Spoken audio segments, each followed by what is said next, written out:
This is the Bennington Show. I'm Ron Bennington. And I'm Gail Bennington. And we're both very, very sorry and sad that Vito is no longer doing a salute to the movie Fridays every Friday. Oh, no. Now just the restaurant chain. It looks like somebody is kind of giving up. No, I think the Friday salutes had run its course. Really? Because I thought it was just picking up steam. I was really digging deep in the barrel at some of those Friday quotes by the end of it. A very good friend of mine, and all of ours here, and I don't want to say who it is because I don't want to hurt Vito's feelings, but in a way, Vito should feel good about this, said, who's helping Vito? These announcements are too funny for an Italian to make. Wow. And, I like the racist spin at the end. Yeah. Now, the thing is, that is a compliment, but also shows the way you're thought of the rest of your life. Yeah, I didn't realize how pigeonholed into this Italian thing. No. Don't get hung up in the Italian thing. People are thinking your own act is too smart for you. Do you take that as a compliment or does it hurt? It feels nice. It's nice to be thought your stuff is too smart for you. But it just shows that the rest of your day, i.e., what you've managed to do with Dish, is such a fucking disaster. The fact that you could write and let's face it, most of the time they're not jokes, they're references. He works very hard on references. And I don't want to say who it is. I'll just say that she sets fire and leave it at that. Oh. He won't figure it out. He's thinking about tonight's fucking 7 fishes. You do that every night? Beep, beep, beep, beep, beep. Friday, everybody. Well, tomorrow night, I'm going home, back to Windsor Locks. Or we used to call it when I was younger, Windsor Rocks. That was our thing. But it should be a lot of fun. Jim Florentine and Rich Voss, I'm doing a show with that, even though I'm not on speaking terms with either one of those. Oh my God, this is going to make the show really awkward. Well, it's awkward because I have a family set of values, and I found out the two of them and Bonnie were in a very sexy three-way. Do tell more. Scandalous. I think it was Bonnie. Was it Luke? I don't know. The thing is, I've got to put that aside. Business comes first, all right? And business is good right now. Booked Windsor Locks? Check. Fucking loving it. Loving the way my career turned out. So go to treehousecomedy.com, treehousecomedy.com, and see these three, what I consider icons of comedy, together again. Only one of us is really missing. That's, Bobby Kelly. Aw. We consider him the fourth four. You guys are like the Four Horsemen. None of us ride horses, so that couldn't be it. Maybe the four funny people would be an easier thing than the four horsemen. Earl, you going to be there? Unfortunately, I will not be there. That's unbelievable. Earl, missing what I consider to be the comedy event of the winter or late autumn, although it doesn't feel that way. Do you feel like winter is comedy season? I always say this, winter is warm. No, it is comedy season for me because it is a time that you don't have other shit to do. Perfect, You know what I hate about this summer is when a show starts and it's still light outside. Yeah, that is a little bit weird. I don't like that in theater. I don't like a matinee. It makes me feel a little weird. I feel like the theater is a nighttime event. Interesting. Because I do more matinees because I don't want to be around other human beings. I can't explain it, but something about going into a dark room and doing anything is like, if there's daylight, it just seems weird. What about morphine? Everybody likes to do that. Okay. Doesn't matter whether it's a night or day. daytime activity. Night or day, I'm tying right off. I think that's the way that song went. It's a song about shooting heroin. You know what's great about going back to Winter Locks is the many McMansions that will be just on every tree-covered street. There's nothing like a McMansion. I like how much they look alike. Yeah, me too. I like every time that you're inside one of those places, you feel like you're in an Ethan Allen showroom. Like when I was younger, mansions were old things, so they were always impressive. But the McMansion is just like your house, only wider and deeper and longer and more useless rooms. Yeah, I dislike the useless room thing. I'm the kind of person where I feel more uncomfortable in a big house than I would in a small house. What about when we had our big house in Florida? That was too big, right? It was like Yeah, it was probably it wasn't even in probably. Miami. Yeah. Yeah. But here's the thing, you would just walk and walk and walk and walk and walk, and then you're going like this. Oh, it's just a room. It's such a bigger room. Yeah. The only thing that I did like was the enormously oversized, ridiculous bathroom.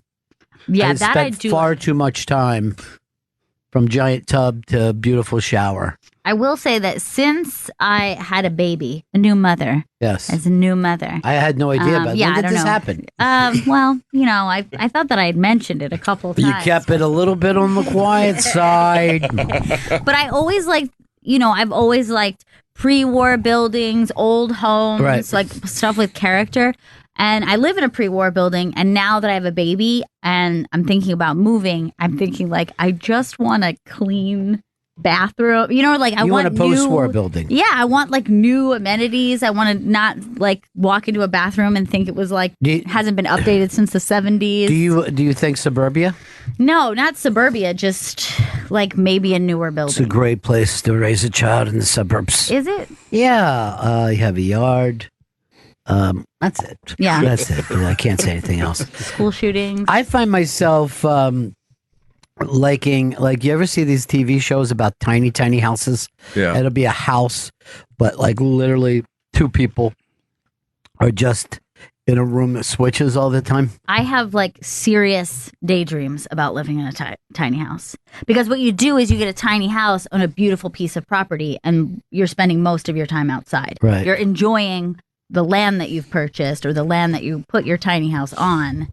And then you're just living a very minimalist life. And I like the idea of that. My thing is, and now like Google, whoever has figured it out, I was looking at cabins for a while. It's like, oh man, maybe I really want to like a weekend cabin. And I go, why a weekend? I could just live in a cabin. I don't know why. So now, fucking everywhere I go, there's a cabin thing, and instead of like going, oh, I hate to do. Google's fucking following me around. I'm like, oh, I love that cabin. I do hate when like ads and suggestions work on you. Yeah. You're like, I don't want to click this, but yes, I do want to know about this. I have this like I think about the layout all the time. And I honestly do love a cabin. I don't think Yeah. I could do the tiny house where, tiny. yeah, it's too fucking tiny. But a cabin, you're going to get the fireplace. Then I can finally start to work on my novella. I'm not going to write a whole novel, but I will write a novella. Also, I have an idea. This stuff. It's called. It's a book. And maybe it's an oral history. Which I think I could easily write an oral history. But it would just be called Bad Stuff About Earl Douglas. And I just talked to people in his professional and personal life. And they tell me bad stuff about I him. would read that. I would definitely read that. Can I pre-order? What's that? I'm going to pre-order that. Not only that, but you guys are going to be in it. So there's plenty of stuff for you good. guys to say. Yeah, I'll tell all sorts of bad things about Earl. And it'll be the only time that Earl will be telling bad stuff about himself, too. That'll be easy. Earl, I would have expected you to have written a book by now. I've been thinking about it because there's all these crazy stories that That you've done. that I've told. Me and- too. Hashtag me too stuff. How did they not get Earl yet?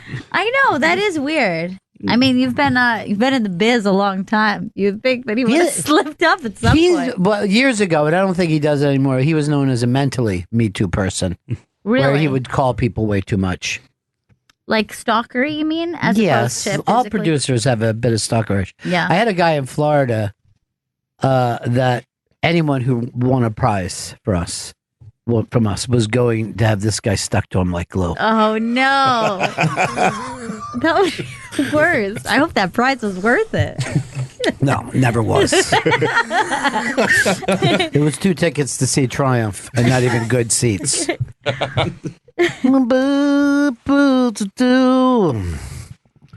But it seems like you would write a book, Earl, about some kind of black history of rock. Yeah, actually been kicking around that idea for a while. I mean, Photojournal? Both photojournal and we've been approached about doing like an oral history, like the black side of rock and roll. That'll be short. Now, who's we? Me Somebody and else? Earl. I've met a couple of people that are filmmakers and a couple of people that have ties to like lit agents. And Well, why don't you fucking make a film instead? Introduce me too. we actually were approached. Why don't you do a docu-series? We were approached by, I think it was like a division of PBS or something. But There's no division of PBS. It's was fucking something. PBS. No, there was like a documentary. They wanted to do like a kind of like a docu-series, but then they found out the clearance was on the songs were That's just Clarence. How would PBS not know how difficult it is to get fucking stuff? Have you ever watched any of the Ken Burns? Yeah, I mean In the jazz, he must have had 5,000 fucking different clips. the one we wanted to do, it was like a 5-part series, and Do 4 parts, save some money.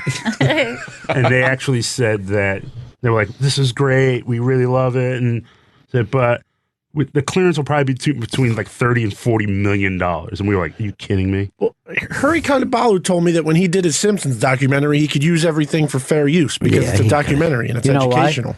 Well, it depends. You could only use it for X amount of time. You okay. can't sit and run a long thing of it. You know, it's the same Right. thing of, but every little thing is different, but 30, 40 million. I mean, you don't even have one negotiator on your fucking side.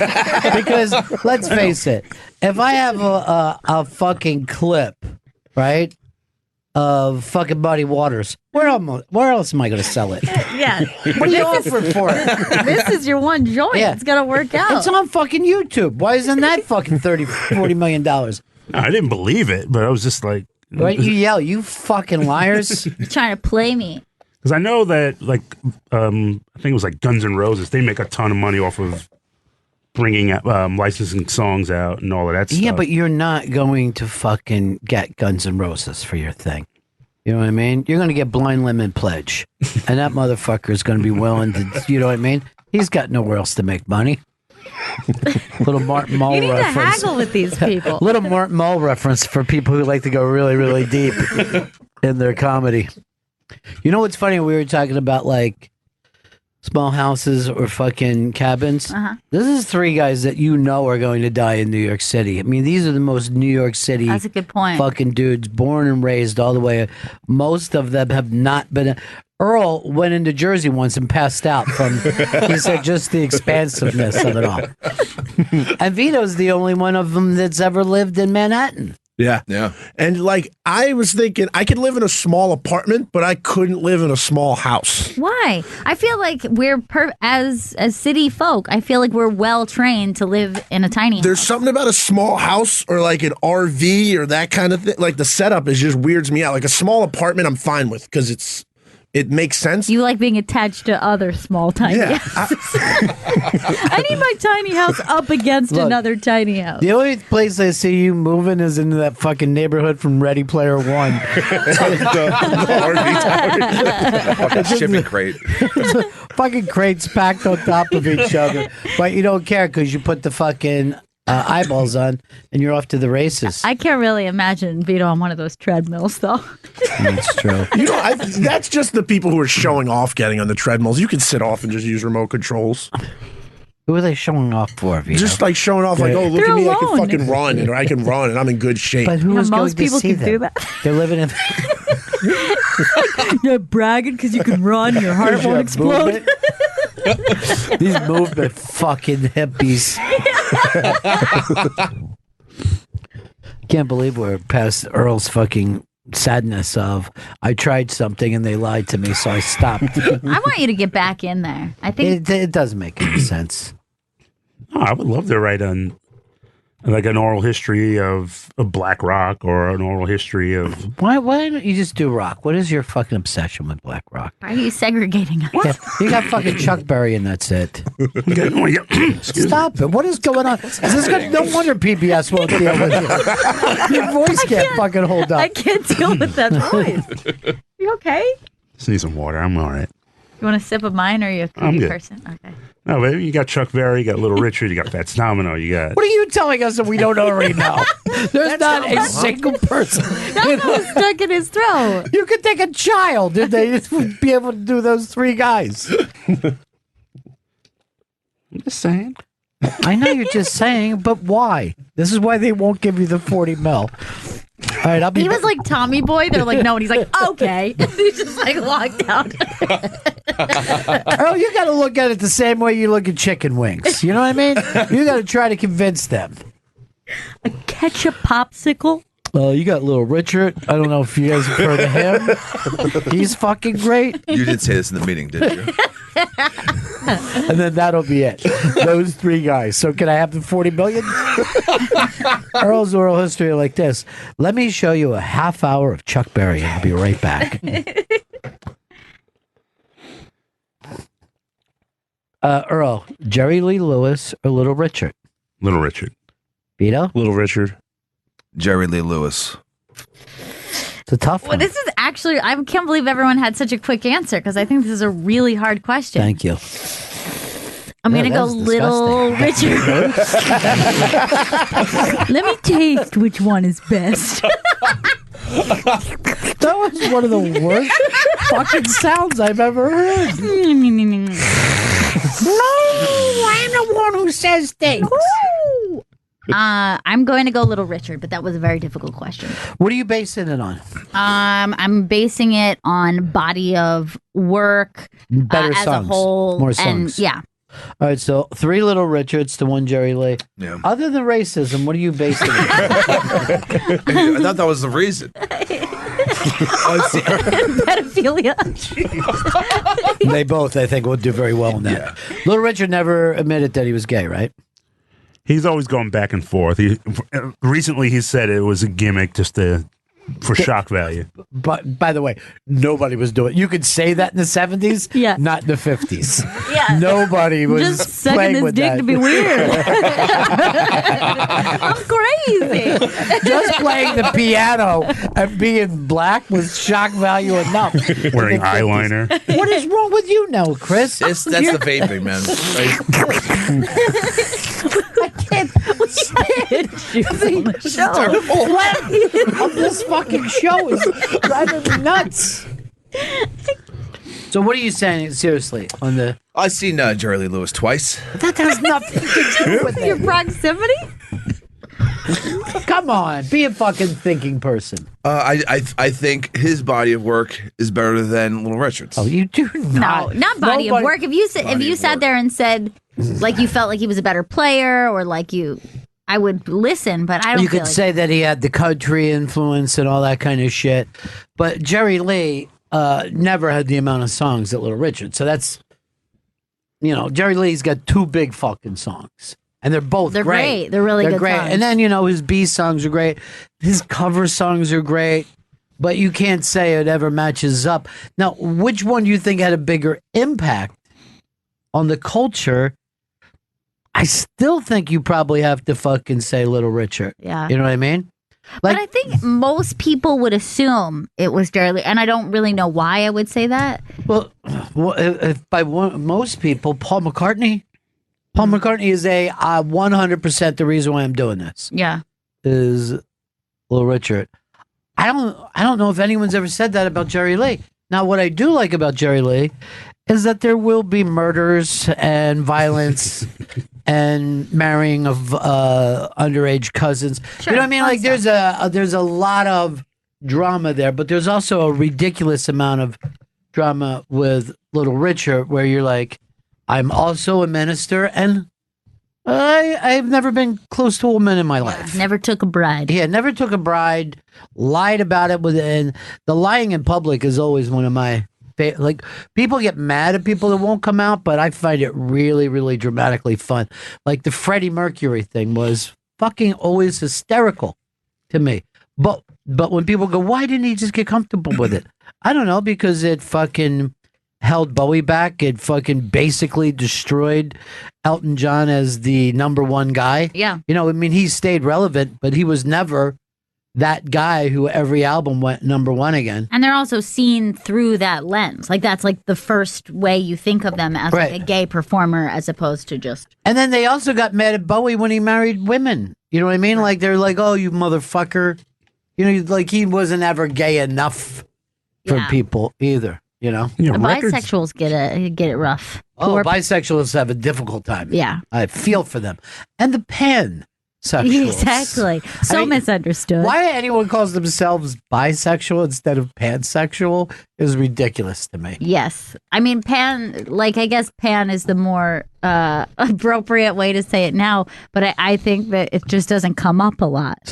It's really the main reason not to say it. It's like, look, it just hasn't come up where the genitals don't match the situation. But yes, I'm sure I'll be fine with it if and when it comes up. Yeah, you could just say this. I'm so loaded, I don't even know what I'm going to have to Give a fuck, dude. Earl, you consider yourself pansexual, don't you? No, What are you? I'm heterosexual. You can't prove that. You literally have zero proof for that. Vito, when's the last time you've been on a date? How many years now? I went on a date like a year ago. Why didn't we hear about it? I did tell you guys. Is that the girl that stood you up on the crab No, that boat? was a different That one. was 2 years ago. That was 2 years ago. And then Time flies. Well, what happened a year ago? I don't remember this one. You met her at a bar. I remember it. Okay, yeah. What did you make up? Try to remember. The No, I things didn't that you make it- I- remember your lies. I didn't make it up. I just don't remember what I did with this girl a year ago. You had no Killed her? fucking dating at all. You should remember every second of it. Look at him. Think He's back trying to fucking be the stupid until we boner. move on. No, I can't fucking remember, but it All right, wasn't. easy. Stop it. All right, we're not making The fun anger of you. fucking scares me with you. You remind me of that guy that they thought he killed 3 people, and then when they finally got around to asking, it was 90. Oh, I meant everybody. I killed most of the people I met, and some people twice. Across the entire country. Look at him; he's still looking down, trying to create. We've done NLP. We know that you're creating pictures instead of recalling them. Okay. I don't know what that means. In not gonna other lie. words, instead of going to a memory spot, I'm watching you create images to try to lie to us. I don't know why I would lie to you guys about I this. don't know either. Makes no fucking sense. You're asexual. That's fine. I'm not asexual. I just Well, don't. hold on. Let's just take a second. Does anybody not accept his asexuality? I'll accept your asexuality. All right, that's great. I mean, that's I'm fine with it. yeah. I'm not accepting It's most just- things. It's just not my. I mean, I dude, you finally got to a place of acceptance. I think you I've should actually take never really met anyone who admitted that they were, but it. I agree. I've known some people that I'm like, I'm pretty sure that's what that person is. Most people that you know that are long-term single or asexual. Yeah. People that are dating are involved in it all the time, and then they get trapped And I into think a relationship. And then I think that they get kind of bullied into doing things like I don't think that they've ever really been all that interested in sex, even Right. more so than partnerships. The idea of like just being naked and doing things with any humans is like not that interesting. Yeah, it doesn't interest them. It's fine, Earl. It's fine. You're an incel. It's great. No, and No, wouldn't incel mean that you didn't want to be Yes. celibate? That's like an incel is like involuntary. Like they wish that they have That's the end. boners for people, but they He's a just volcel. yeah, yes, volcel, which I think is way cooler. I than always an thought incel. that Fez was a volcel, and that I used to even say to him when he was like totally freaked out, I'm like, why don't you just fucking say you're asexual, and then when something comes up, you can make the switch then. Right. Try to. Yeah. just- But there isn't like a cool group for that to try to get into. You know what? I what? mean? I think there's like a community of people who kind of identify that way. And I think they have cuddle groups. So they like That's the idea. worst part of it. Yeah. It's really unappealing to me. But Yeah. they cuddle each other non-sexually. And so this way you enjoy the affection of another human being, but not the sexuality of Isn't there a group where you could just have sex but never cuddle, which is like throwing acid onto your skin? Hey, here's what I want you to do. Throw yourself over me so I can't get up and then stay that way for hours. These groups like meet up and like spoon each other. You don't think some of them are just trying to fucking get it in I and assume use so. and yeah. Some of them have to have boners. Yeah. Yeah. Or like, is that okay if you have a boner? I'm not really Is it sure. an involuntary Well, boner? it's like Stop with the involuntary. He's obsessed. I know. It's an end bone. It's an end bone. He's trying to get it. He's trying to shoehorn everything. You know what's interesting? Yeah. The only two people that have gone blank and aren't talking. I'm Stu stuck that on word. the involuntary. But here's the thing: it's like on a movie set, it's considered in bad taste if you get wood during the scene. Yeah. But you have to say for the guy, all right, I'm doing this movie with Jennifer Lawrence. We're rolling around on top of each other naked, but I can't feel the natural thing. Dude, can I tell you? So in college, my freshman year, we had this friend who lived down the hall from us, and he's like, "Hey, I got a part in a play. So, like, you know, someone on campus is making a play. This is my first time ever acting in something.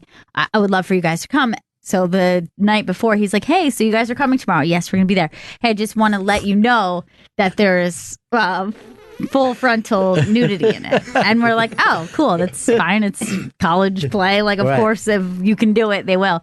And he's like, "And it's me, so you're gonna see me naked, and I just want you guys to be cool with that." And we're like, "Yes, you're an artist. Go ahead and totally be naked." So the scene comes. He has a very small part in the play. The scene shows up, and he comes out, and he's like full boner. I mean, like raging hard on. And I'll tell you, it doesn't fit the scene. Like this person shouldn't have had a hard on.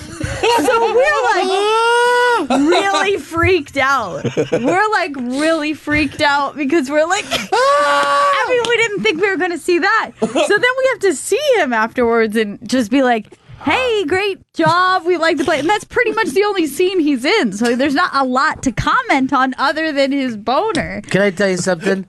I have seen the famous Broadway play Hair many times. Never saw anybody with a wood. Never. I've seen it as well. You don't see people just. I've seen tons of nudity in theater. I've never seen someone coming out with like a full porn hard on. And then we had to be like, "Hey, so like that was great job. Was that uncomfortable?" And he's like, "Not really. I did have to psych myself up before." And we're like, "Yeah, we could tell that you did that." Yeah. Unnecessarily. We don't know why you did that. Some people are just totally excited about being exposed. That's what I what mean? was clear to us. And then we were like more uncomfortable because we were like, "You asked us to come see you in this play. And we were ready to treat it as art, but then you jerked off before your art. It just didn't feel like art anymore, dude." Luckily, he didn't want to run lines with you before the fucking play. This is the most stunning fucking story I've ever heard in my life, and this is why I think that both Vito and Earl have made the right decisions about being celibate. And no, not incelibate. Celibate. I know that now. I wish they'd let me run both their Tinder accounts. I don't want you to touch anything that has to do with me. Dude, Just want to do let me it. tell you something. No one fucking did better than this guy. That's Yeah. great for He him. did. But I heard he fucking did a great. completely He different. did amazing. Well, on it. just yes. That It was constant. And yes, some of the people that he had sex with were mentals. But he did it. And I know some pretty fucking attractive guys who fucking gave up on this. I'm going to tell you this right now, and I'm going to take a woman's approach as opposed to I think he did well, not just because he had sex with mentals, which he did, and he had a lot of quantity, but look he got quality from it. Didn't you meet her on there? No, it was no. I met her at a party. You know what okay. he did though? He got the confidence Yeah. that when he met a nice girl in real life, okay. he was able to That's it. say, "I'm a person that's desired. I'm not some pathetic, no offense, Earl, no offense, Vito, unfuckable." You know what I mean? All right, so he saw then- himself as But then I still think he got the quality from 100%. getting the quantity beforehand. I think that's Exactly. like how a man works. And I was like, I was so fucking nervous going on there. And then when I did it, it was fucking great. Because Tinder didn't exist before my last relationship. I'm going to do this very, very quick because I know we got to go to break. But did you guys see the story of the gay kid who was on Grindr and he was on a plane and he gets this thing and it was from the pilot? It should be on the iBang. I want you to just fucking take. And the guy, he was kind of turned off by it. Like, hey, man, you're fucking flying, dude. Now's not the time. Oh, Yeah. so it was on. Like, he On was the looking flight, yeah. for the Because you can hookup. tell how far away you are from somebody. Yeah. Now, the other thing that is amazing to me, why does he look like the guy from The Big Bang Theory? He does. He really does. I mean, that guy's got no choice but to be gay. That's why I will never get mad when people go, "Oh, it's a..." No, that he's got no Yeah. choice. Born that doesn't- way. Yeah. But isn't that fucking... And isn't it... I guess the pilot, it was a Delta plane, and he must fucking run at every plane just like... got me. I wish that he would have just set back some free chips and a fucking cocktail. But the dude was a little turned off, like... I feel like You you know. should be at work. Yeah. All right, we do gotta break. Please let him take over your fucking Tinders and Grinders, both of you. Yeah, I'll go on Grinder too. I don't care. I know that, Chris. I think that was a lot of the quantity that you added for yourself. We're right back. Bennington. It's the Bennington Show.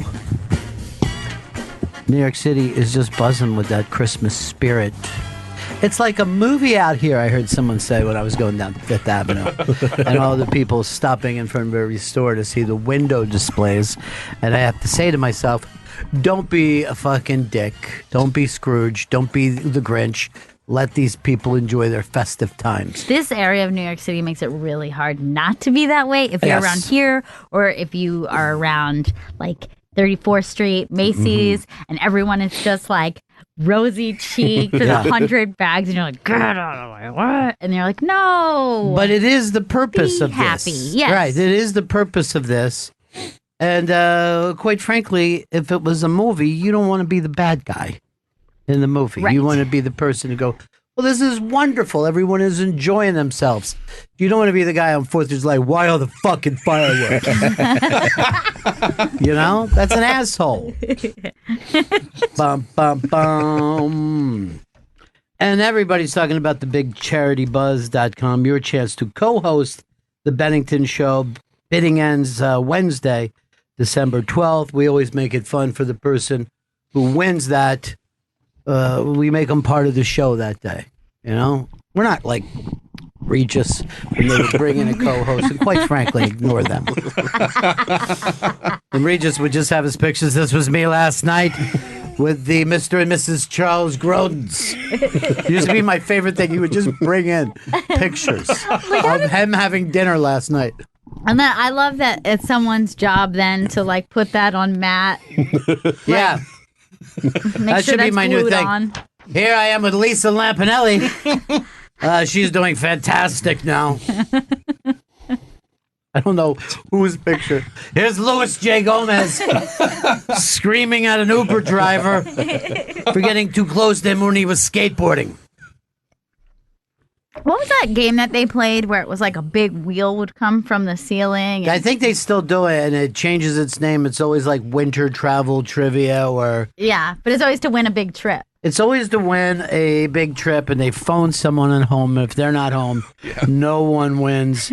And somebody in the audience, for some reason, they pick out a number, and they can get a steak set. They get steak knives. I always thought like they seem to have fun with this, but like at any point did they want to be like, what if we did some things a little differently? No, we always have the wheel come down from the ceiling. We give a trip. That's what we do. It's the guy who does that. I forget his fucking name. Ryan Gelman? Seacrest? Oh, No. Gelman. What? Gelman, Gelman yeah. is the asshole of assholes of that show. And like, if Jimmy Fallon did something like colored someone's hair, then they would do it on a Thursday. That's where Gelman gets his ideas from.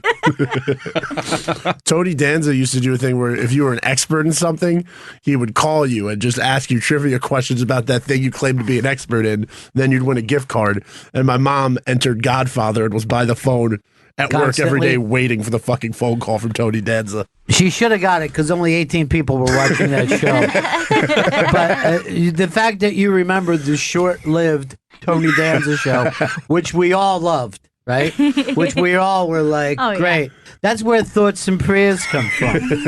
Anthony used to do an impression of him doing thoughts and prayers. But it was on a very short period of time. Then they put on Rachel Ray, who I've never heard anyone ever talk about. And she's given up her whole gimmick of food, and that thing has run for years and years and years. I don't know what kind of money she's I making. actually assumed, because I had a friend who worked for her a long time ago, and I was talking to them and said, like, oh, when did that show go off the air? And he's like, it hasn't. It hasn't. It's still, It's there. still there. No one ever brings it up. I don't know who the guests are. She must be doing well for herself, though. I mean, enough to stick around. If I was her producer, I would keep booking like normal people named Ray Rachel, just to have her say, I'm Rachel Ray, and the guy say, I'm Ray Rachel. And then the audience would go fucking crazy. They did it. So, this weekend, I'm heading up to Windsor Locks, heading home. I mean, Windsor Locks, Connecticut, this time of the year. I mean, the house lights are beautiful. Town Square is amazing. I love Main Street. Main Street is interesting because every door has a Windsor lock on it. And Appropriate. if you get the key to the city, Yeah. and it's very rare that happens, you get the key that open up every Windsor lock, go into those stores and restaurants anytime you want. The New England Air Museum is also up there. So Yeah, that's of course. exciting. And I wanted to bring Earl. I thought it'd be fun to have a trip with you, Earl. But the last segregated city in Connecticut, Windsor Locks. That's why. Still holding out. Yeah, still holding out. Is there a different door he could enter through? That would be nice. The back door. Rich Voss, Jim Florentine, Ron Bennington. Go to treehousecomedy.com. It is me returning home. And it's also the last time I will ever appear in Windsor Locks, Connecticut. So see me now. This is important, then. You don't want to miss this. See me now. This is the farewell tour. Your farewell to home, I guess. Yes. Well, I'm never going back there. Oh, the way they bullied me as a child. You can't go home, they say. No, you can't go home again. That's true. Now, we brought up the Christmas. USA Today was the first to rank the best Christmas movies, and everyone will do this between now and Christmas. But I thought it would be apropos if we went over that thing. And I think they mix specials with movies, which I'm 100% against. Yes, I have a different answer for both of those. Exactly. Those are different things. And it's really not fair to fucking compare Rudolph the Red-Nosed Reindeer to, a Yes. classic movie. Not fair. And I brought this up to somebody the other day, and they couldn't believe it. But with all the specials that you see on TV, Charlie Brown, The Grinch, all that, when I was a little boy, I was there for the first of all those specials, and they're now running. And I don't know if there's ever been a lot that have fit in that initial first 8-10 years of specials because people tend to show them to their children. But I remember like the teacher saying to us, like, here's the book, The Grinch, and later this is going to be on TV. And then my dad actually read the Grinch story to us through some magazine. It was one of those old-fashioned weird magazines that only like moms would read or something, or like a Reader's Digest type thing.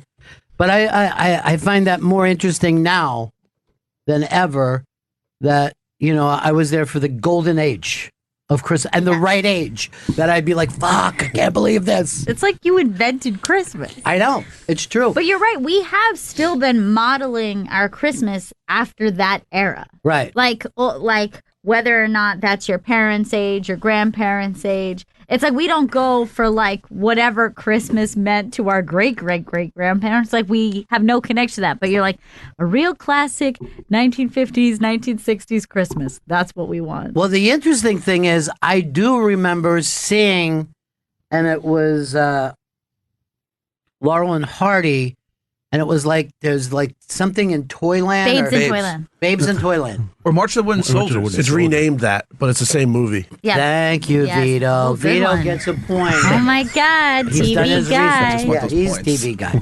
But here's the thing: it used to be so chewed up, like. The thing that I want, and my parents would be like, "You gotta see this," and I was like, "This fucking kind of blows." And scary, by the Yeah, way. yeah. I It's- remember watching Babes in Toyland, and it scared me because there was like a dog face. There was like a bunch of them, like an army of dog face monsters. Yeah. Yeah, and like Yeah. so, it's kind of a nightmare. There was a scene where Mickey Mouse and a cat are hanging out together while he's like playing the banjo or something. They always wanted to let children know back in like the 20s and 30s that death is near.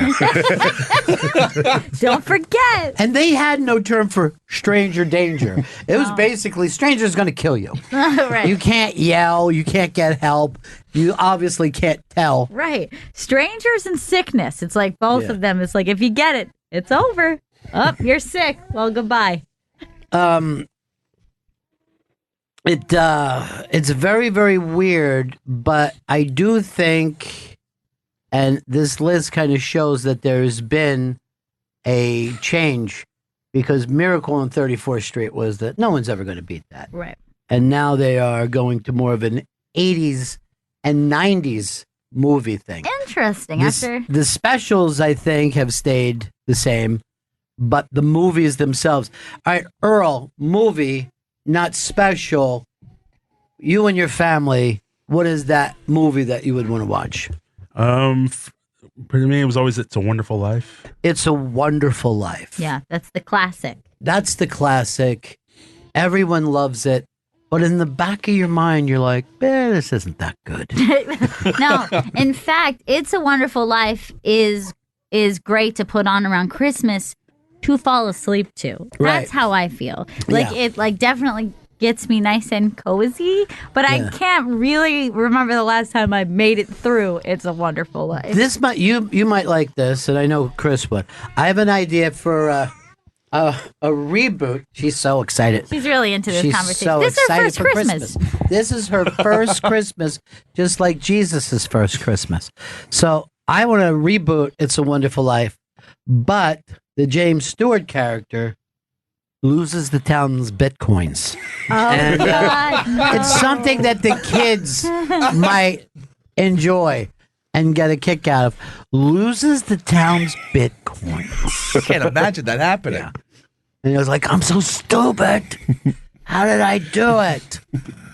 Email. But It's a Wonderful Life will always be a great movie because that thought of if you are not there, how much does everybody else's life change? And that's different than knowing them and then dying, which Right. obviously, you could, as you get older, you sit around and think to yourself, who's not here this Christmas, you Yeah, know? absolutely.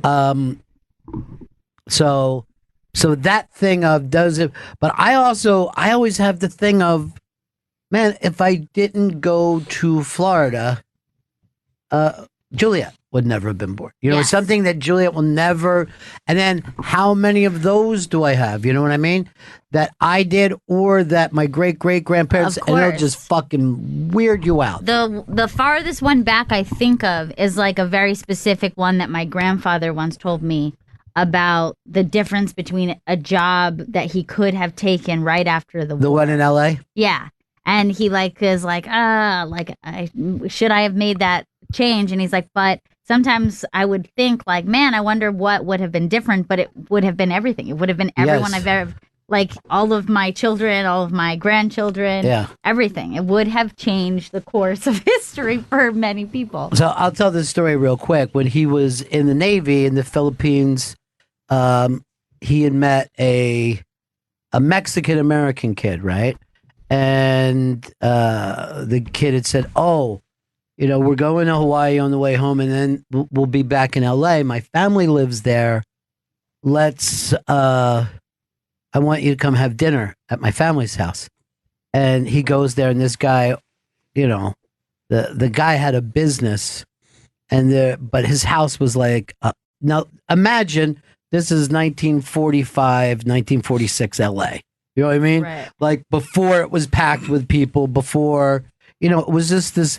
The only reason Los Angeles was slightly famous was because Hollywood, but there wasn't any other thing. So this guy owned this thing.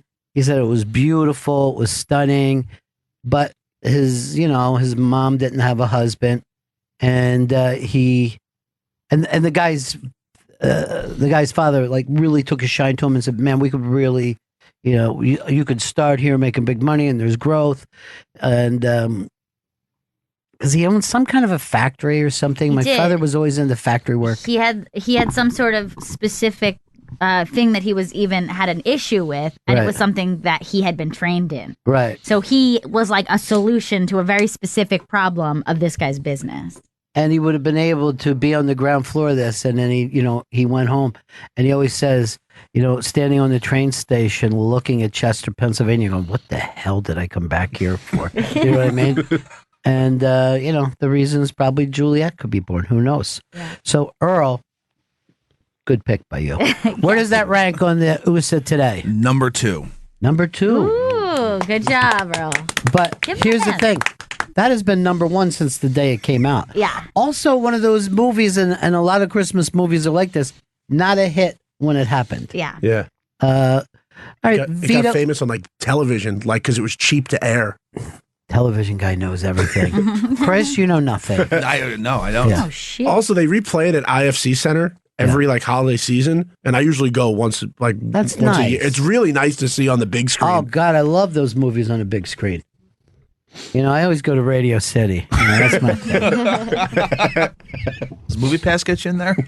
I would take Juliet this year, but I don't think she would like it. She's not ready for it. What age? About 4, you think, when she goes to Radio City? When she can really enjoy it. But she is going to go to Macy's to meet the real Santa. Oh, nice. That's the real Santa. That one's amazing. Yeah. The when you go in, you have to put your hand on the naughty or nice thing. Yeah. And I remember the month leading up to that, just being stressed out. Like, is it going to say I was bad? Dude, I was so fucking stressed about Santa Claus and not fucking up. So stressed. My mom was always like, "Tell me, and I'll make sure it goes into the thing." Now looking back on it. Just like, are you going to remember to say the specifics? And I remember one year, it was at the firehouse, and I was blocked up, and he said something like, "You want a truck?" And I was like, "Yeah." And then got off his lap and immediately went to my mom, and I go, "That went really bad. I don't like trucks at all." And she says, "Don't worry. He really knows this is just a fun thing to do, but he knows what you want." That is so sweet. Yeah. I like many people like the idea of like if you were being bad or being like Santa Claus was watching. Yeah. And the shortened version of that, my mom would just go, "Santa." Santa. Me and my brother would stop. Shit. That's right. God. All she had to do was say his name. I had Santa and Jesus. I didn't have a fucking shame-free moment in my life. I used to ask my mom one thing she wanted so I could throw into Santa at the end and get my mom this to make me look like a better kid. You were a Oh, better good. child. That's good. You really I was thought. playing the system with Yeah, Santa. no, it's good though. That's all they want. They don't want you to mean it. They want you to do it. They're like communists. All right, what do you got for us, Vito? So growing up, it was for years, it was Elf with my mom. Like that was what we watched, but it turned into a new one the past few years. The Seth Rogen and Joseph Gordon-Levitt, The Night Before. Really? Oh, yeah. My mom is in love with that, with Tracy Morgan narrating it. Just that's our new Christmas movie. That's for the past bad 3. sweater one? Yeah. I went to that because we had Seth Rogen and I had to go to the screening. Fucking passed right out. It's really hard to go to the movies after work in your heavy clothes. It's dark. And yeah, it just feels It's sleepy. Dude, what I could do, I should just at my house own a movie screen and a movie chair. And just, I could sleep better than that in a bed. Now, did that make it, or is that too young? Night Before did not make it. Elf did. Well, Elf is already moved into the new classic. There's no doubt about that. I actually feel like I never jumped on to the Elf, and now I feel like everyone talks about it like a new classic, and now I got to brush up The same on way. it. Yeah, I never saw it. It was fun because it's shot in my neighborhood. They're at like a high school near me, so I get off on that kind Sorry, of. someone's talking. Come on. She really wants to watch Elf. Hey, what an elf. Now, everyone always tells me that our Christmas tree in this building is an elf. It's that he not. walks by it, and I agree with you. It's across the street. It's the one directly across the street from us. At Fox? I don't. No, other side. The one that looks identical to this With the building. Chase building. Yeah. Yeah. Elf is coming. Elf is a really cute little movie, though. And I think like what you guys were saying before about Christmas, like special types, it copies Rudolph's outfits and everything. It like gets that aesthetic. Yeah, you're right about that. Then they even set up the same kind of North Pole. Yeah. God, he knows a lot. He Yes. does. Much more than me about this. My birthday's a week before Christmas. So this is my fucking jam. All right, do you need to drop the F-bomb in Sorry, front of the Julia, I'm baby? sorry. That's going to end up being her first word Don't on say that. Christmas. Yeah. Oh no. She's going to say, this is my fucking jam. Well, then this Christmas is- morning. Not everyone is raised Italian where it's fine to drop the F-bomb. And the N-bomb, Earl. And the N-bomb. So yours is the Seth Rogen's. I'm sure he would be ecstatic to know that. I'm going to tell him next time I see him. All right, let's go to Gail now. All right. So my What kind of feminist Christmas do you like? I need one with a strong female lead. Why can't Mrs. Claus deliver 1 year? Yeah, so there are plenty of the Christmas specials that I love, but for Christmas Movies. movie, Yeah. I would have to say Scrooged is my most perfect, like, want to watch it every year, have never been sick of it. It's my favorite Christmas movie. No, that one when it came out was considered kind of a bomb, critically and financially, and yet, again, like a good Christmas movie, it grows every single year. I don't know if there's been a Christmas since it came out that I haven't watched Scrooged. Chris, where is it? Number 1 on USA. Congratulations. Wow, I'm surprised. I thought like top Look at- 5, but I had one in mind that I thought was gonna win. Look at my brother. He's the king of Christmas. the SS Minnow. Minnow. Yay. It really is a sweet, funny Christmas movie. It really does everything it's supposed to do. It's so perfect. Yeah. And and again, just like you said, it's like kind of the 80s movies have maybe started to seep into the more classics where, you would think the 1950s, 1960s would be at the top. And that's an 80s Christmas movie. Chris Stanley. The film that I watched with my mom, which we both loved very much, and she, You still do that? I know she's passed away, Ron. Oh, no. She's passed away. Christmas. Bad Santa was a movie that she loved so much. We would demand to watch it every Christmas. Christopher put on Bad Santa. The first one or the second The one? first one. Why are you angry about that?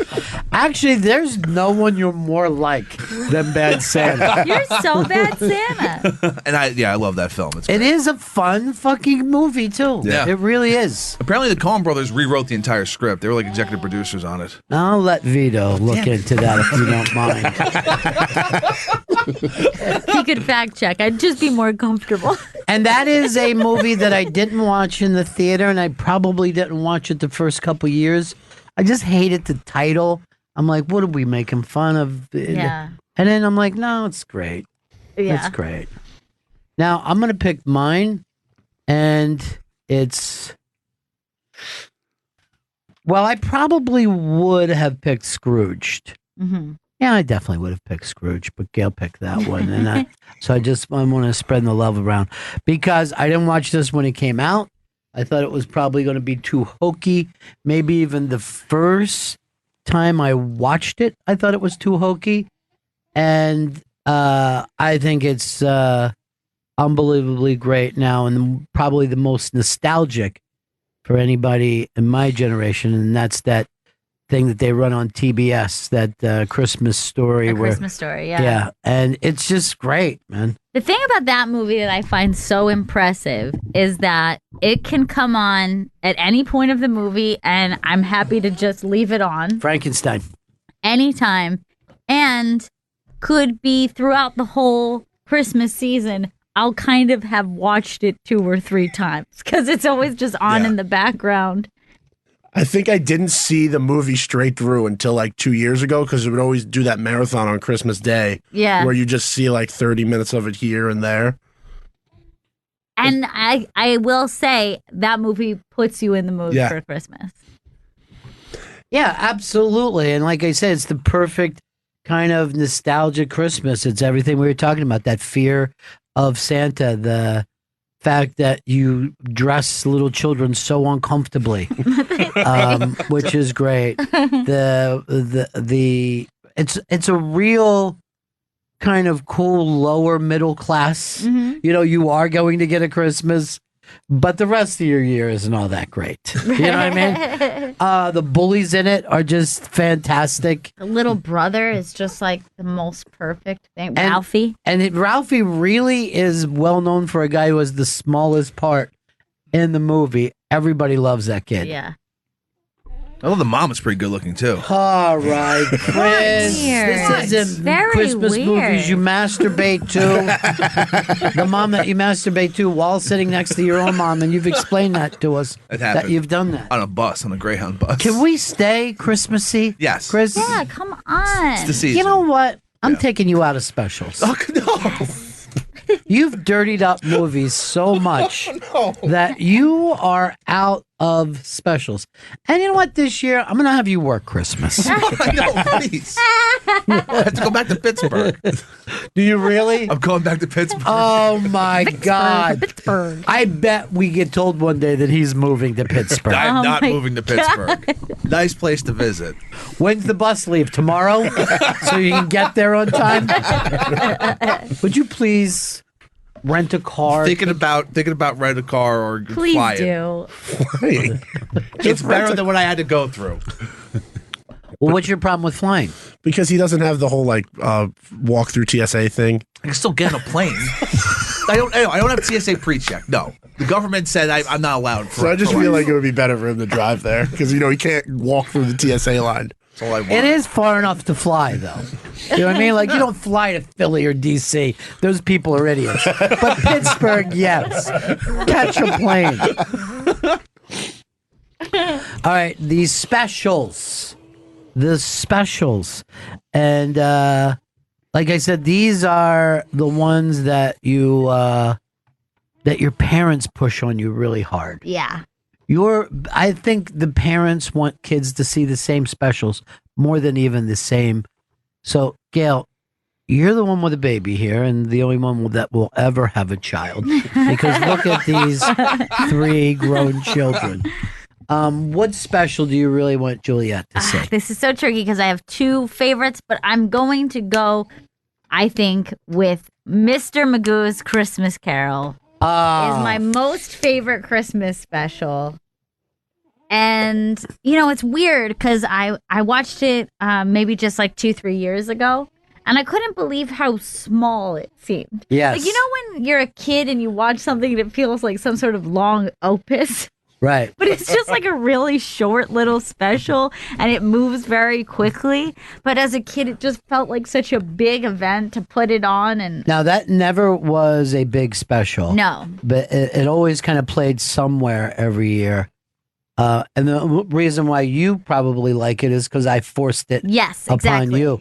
But you will meet people who have never seen the special to this day. And yet the people who have are obsessed with it. It's so good, and I will stand by the fact that I will say it is funny. Like, there are actual laughs in it, and Great songs. It's great to be back on Broadway. And you guys, have you seen that special? I've not seen it. I've That's not. it. Have not. See? can I ask a Christmas miracle favor? All 3 of you watch it this Christmas season, and I'm telling you, you will enjoy it. I It's will. a short watch, We'll watch it. and it's very enjoyable. I don't And think- Juju will watch it. I don't know whether she'll get it this year. Will you understand it? Both of my answers are Christmas Carol related. They really are. And yet, who wants to watch the original No, Christmas never. Carol? Most So boring, slow. which is weird. Yeah. All right, let's go to Earl. What Christmas special do you like to see every year? No, the one that it was the first one I saw. Like I think it was like 4 or something. Frosty the Snowman. Frosty the Snowman. That was my second choice. That's a great one. I love Frosty the Snowman. I was obsessed with it as a kid. And that's one that was not pushed on me. That one I feel like I just was obsessed with Frosty and I don't know why. You always wanted to sing the song? I'm a Frosty the Snowman. After every other Christmas song she would come up with next, we sang Frosty the Snowman. I like that one because there's an evil magician in it. Yes. And I think that that's important. As evil as kids think clowns are, magicians are also evil children. Happy birthday. Happy birthday. That's who I always thought Blowhard sounded like when he started talking. That was Jackie Vernon, who was a really kind of a great Catskills comic. All right, Vito, what about for you? Mine is Yogi's First Christmas. Jeez. It's when he wakes up from hibernation and he gets to have his first Christmas ever. And he's at the resort in Jellystone, and like all the cartoons are there. And they're like pumped that Yogi's getting to have Christmas for the first time. There's like an evil kid. Now, why did he wake up at Christmas? It was just one of those things where he just woke up and it was a plot device. Like he got up to take a piss and it was Christmas and there was no other Christmas for him. This looks adorable. I've never seen it. Yeah, Either. I watch it every year. Like it was one of those ones that I just found it on TV one day as a kid, and then I got obsessed with it. I'm going to promise for you I'm going to watch it this year. Find out when it comes on. Okay. Or do I have to watch it on YouTube like an animal? When animals watch. Chris Stanley. At my house, the special was the California Raisins Christmas special. Wow. The claymation one. Was that made in the 80s? Yes, That's that's when the right? song was a giant hit. Yeah, in the late 80s, they're all saying. Now, the truth is you guys missed all the really big ones. I know. Yeah. You know? No one has picked Rudolph, which is probably number one for people. Yeah. No one picked Charlie Brown, which might be my own favorite. Although this year, they're bringing it up as racist. Who's the kid, the black kid in that? Franklin. First of all, he is the smallest part that you have, and only Earl knew his name, which is so sad. But they picked out that he wasn't even sitting on a nice chair. He was like, he had a fold-out chair or something. Oh, no. Yeah. As if he was. Franklin, no. He's by himself. He's completely isolated. Let's Wait, see. I want to see. This is the picture that they're bringing up. So there he is on the other side. Oh, it's more Look, of a beach chair. Yeah, it's a Let's beach be chair. honest. Everyone has a different chair. He just so happened to get the beach chair. Everyone else is on the right. Okay. Yes, he Two is heads, sitting on and he's his completely by own. himself. Separate but equal. So it's really for me between Rudolph and Charlie Brown, but I really feel like if I'm going to be honest here, the Halloween special was even better for Charlie Brown. Yeah. Thanksgiving Blue, but so I'm going to give it to Rudolph for Classic. classic. Also filled with bullying, which back then was a normal thing.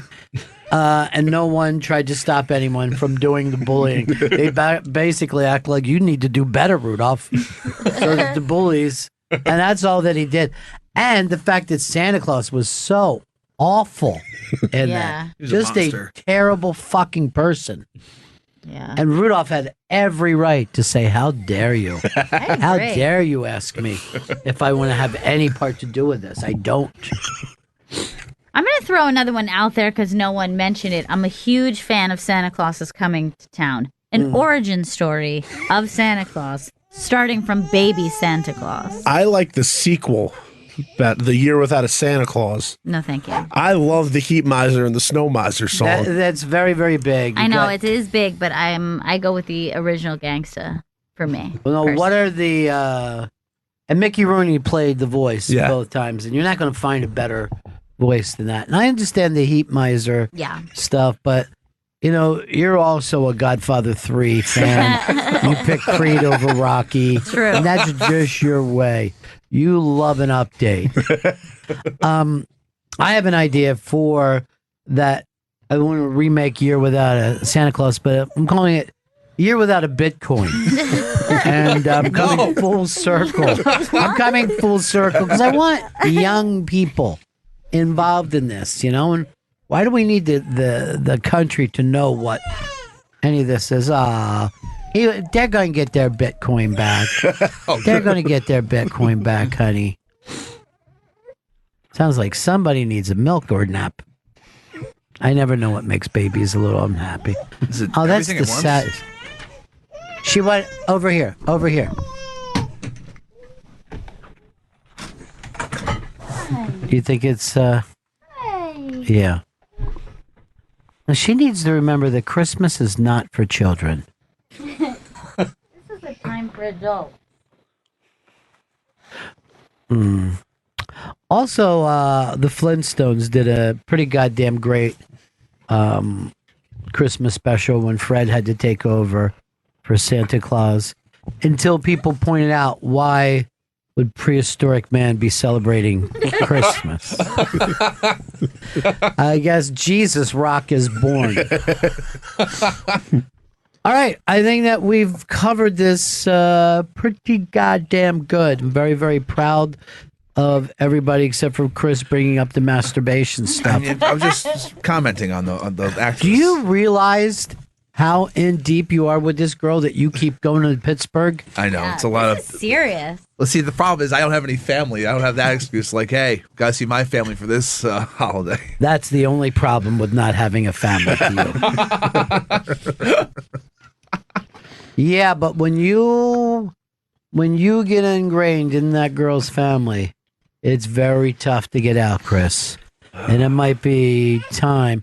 And you know what her mom wants, right? What's that? Little grandbaby. Oh, no. Little something to cuddle. It's One not of gonna these. happen. And they It's not don't gonna want happen. it all the way on the other side of the East Coast. Oh, God. They want it to keep close. They'd love to see you working in a steel mill and coming left. home at night. That doesn't matter. I guess I'll just work at Primanti Brothers. Yeah, get a job as a lineman for the Pittsburgh Steelers. They could use Big Ben needs somebody Yeah. in there. You could getting go killed. back to kicking, Chris. All right. You're not too old to be a kicker. Vinatieri's fucking 45. But dude, when you're 45? No, I'm younger than him. oh, because you look a lot older. I didn't think that. Okay. It's good to know. Here's what I'm saying. Yeah. He's in deep now. He's in deep. Yeah. And the last thing you want to do is fight it.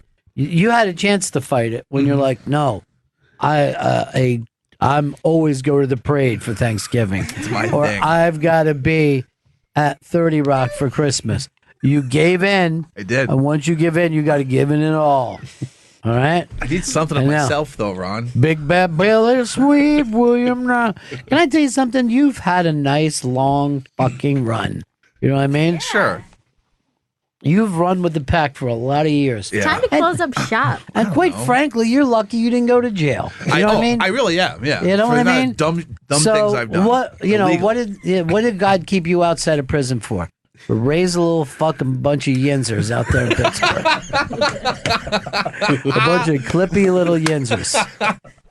You already think it's a great place to smoke. It's, yeah, you can smoke Enjoy wherever yourself. You want. Time to enjoy yourself.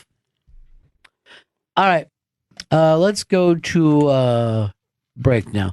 Chris, real quick, plug my my last time heading home to Windsor Locks. It's the last time you're able to see Ron at Windsor Locks, Connecticut. He's performing with Rich Voss and Jim Florentine tomorrow, December 1st, at Treehouse Comedy at Bobby V's. Go to treehousecomedy.com for tickets.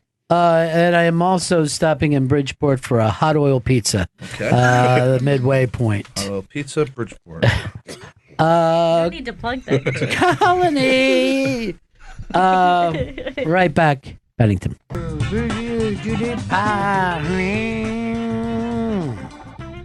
It's a Bennington show Friday, everybody.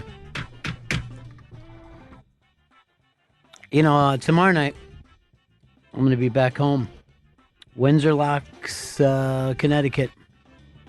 Beautiful this time of year. I bet.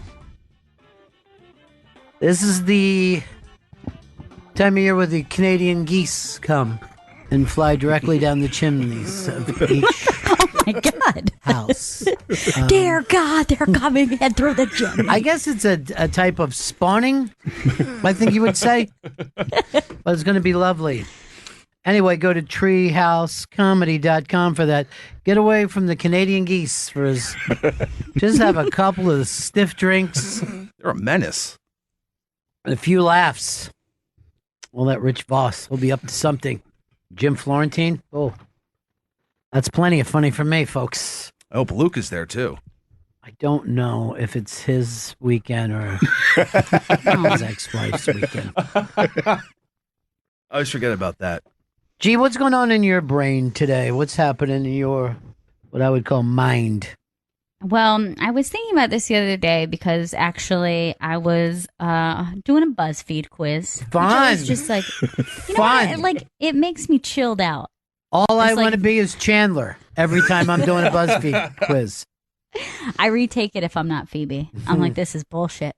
But they had this quiz about people picking drunk food versus high food. So like the stuff that you crave when you're super drunk or if you're really high. And I realized that the way everybody was voting is always super salty, greasy for drunk. Yes. But for high, it's always like grossly sweet.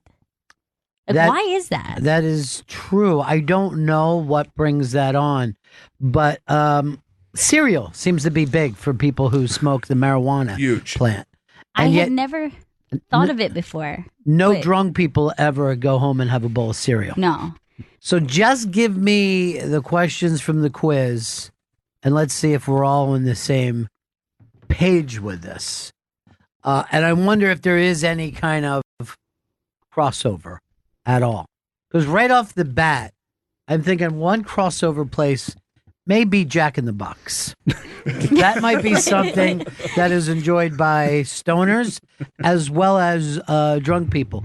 Now, this should be difficult. You know what? We should let Earl be the one who takes the quiz because he doesn't drink nor smoke the bud. Oh, good point. Is any of this even acceptable Yeah. to him? All right, He's so what's known as straight edge. he's edge? Mhm. Does he X up before every show? I didn't even know that. Okay, so first one. Yeah. Pizza. Does it taste better drunk or high? Let's have you go first, Earl, and then the team will bet. I think it would taste better drunk. Drunk food for me, too.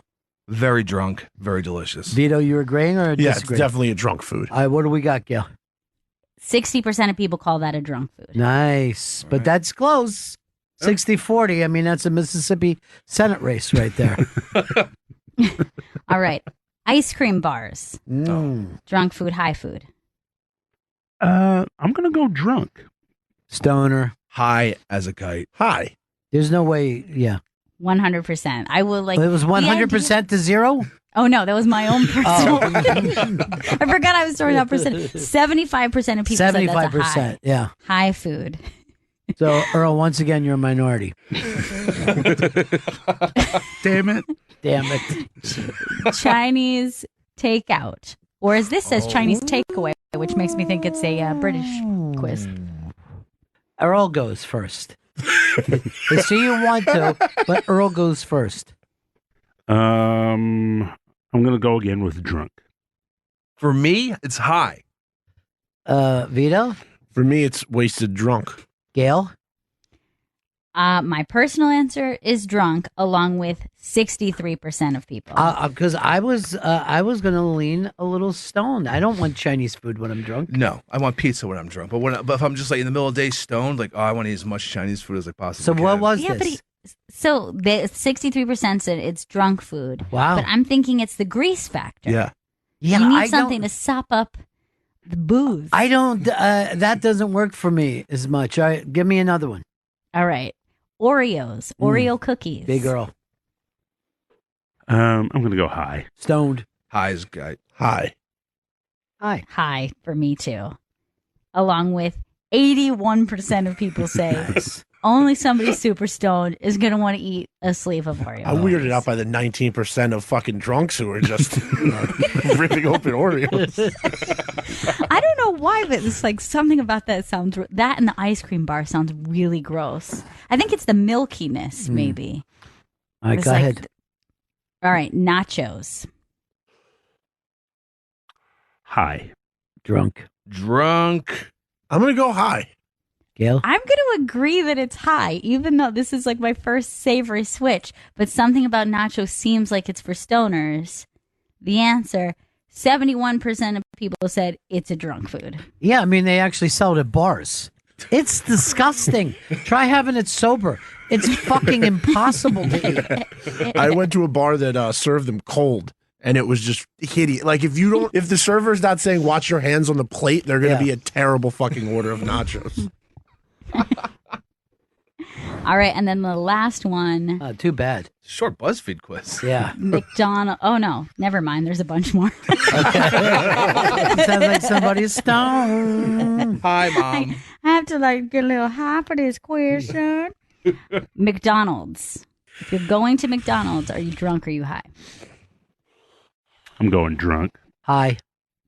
I would go to McDonald's when I was I'm stoned. Stoned. I'm going to go drunk, like 3 a.m. drunk. You're stopping at McDonald's on the way home. I'm gonna go drunk, but this is probably the closest where I would say it's equally important for drunks and if you're high. And this is 63% of people say it's a drunk food. I used to get so high I ate at Burger King. Oh my God. I know. And it was the only time that I ever tasted the fucking, whatever they called it, the fire or whatever. Oh, flame grill. Yeah, and that's the only time I'm like, this is fucking flame grill. It's delicious. Rice Krispie Squares. High. Hi. Hi. Hi. High, obviously. 84% say it's Another 16% of drunks. a gyro, or pronounced gyro. I haven't had one. I'm gonna go drunk. Gyro drunk. Yeah, drunk. I don't want that when I'm high. I want to say high, but you're not going to go to a gyro place high, so I guess drunk. Oh, stop acting like this is something that intellects deal with. It's definitely a drunk food. 77% of people say it's a drunk food. And I feel like it's stumbling past a cart kind of food. Yeah, That's you're an why. idiot if that's what you're. You're too drunk to drive. This is gummy worms. Gummy worms. Drunk. See? That's how fucking easy it is. Hi. Stoned. Hi. So stoned. Blitzed on her. Vita, why aren't you doing? I think it's high because when you're high, you're more likely to. You like worm likes. You can't chew very well. I fucking love gummy worms. I'll eat them sober. I'll eat them That's whatever. fucking disgusting. You're a Ew, fish then. that's gross. There's only one gummy that's acceptable. It's the bear and Haribo, the German Nazi ones.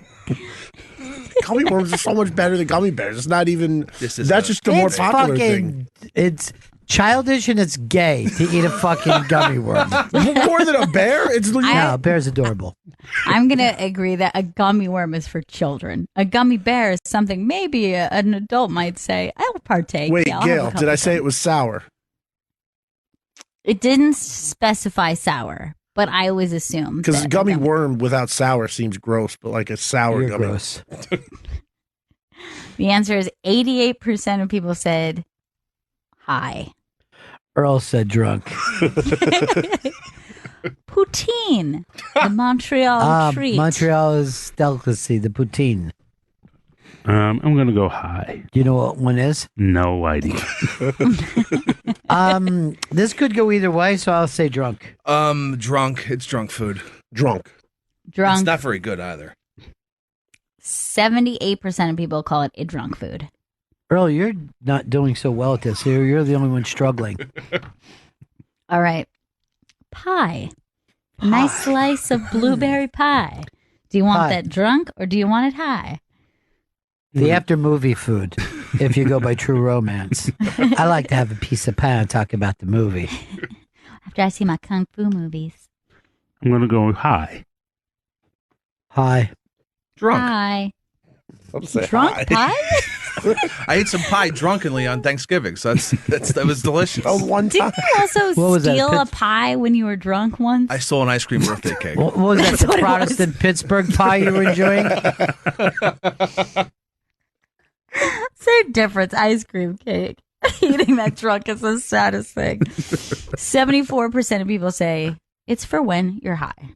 Pie. Stupid Chris. I feel like an idiot. BuzzFeed's exposed me. And finally, grilled cheese. Grilled cheese. Another one that could go either way. Drunk. I'll say drunk. Piss drunk. Drunk. I'm going high because I feel like you'll take your time making a really good grilled cheese, where a drunk person's grilled It's cheese a really disgusting. good fucking thing to do when you're high. Yeah. You'll enjoy it much more than when you're drunk. When I've been high, I've just made like cheese sandwiches, which is really. I didn't even bother with the grilling of it. Just a cold cheese and mayo That's sandwich. disgusting, man. Yep. 67% of people agree with you guys. It's a drunk food. By the way, there was this after hours bar in Florida that I believe it was 5:00 in the morning would come out with bologna sandwiches with Ew. mayo, and they were cut into like squares, Okay. and we would hover above those. Just bologna, white bread, and mayo. And it is No lettuce, no tomatoes. nothing. And your hangover was even worse when that happened. How was that in the Florida heat? It was all horrific. It was all a fucking nightmare, Vito.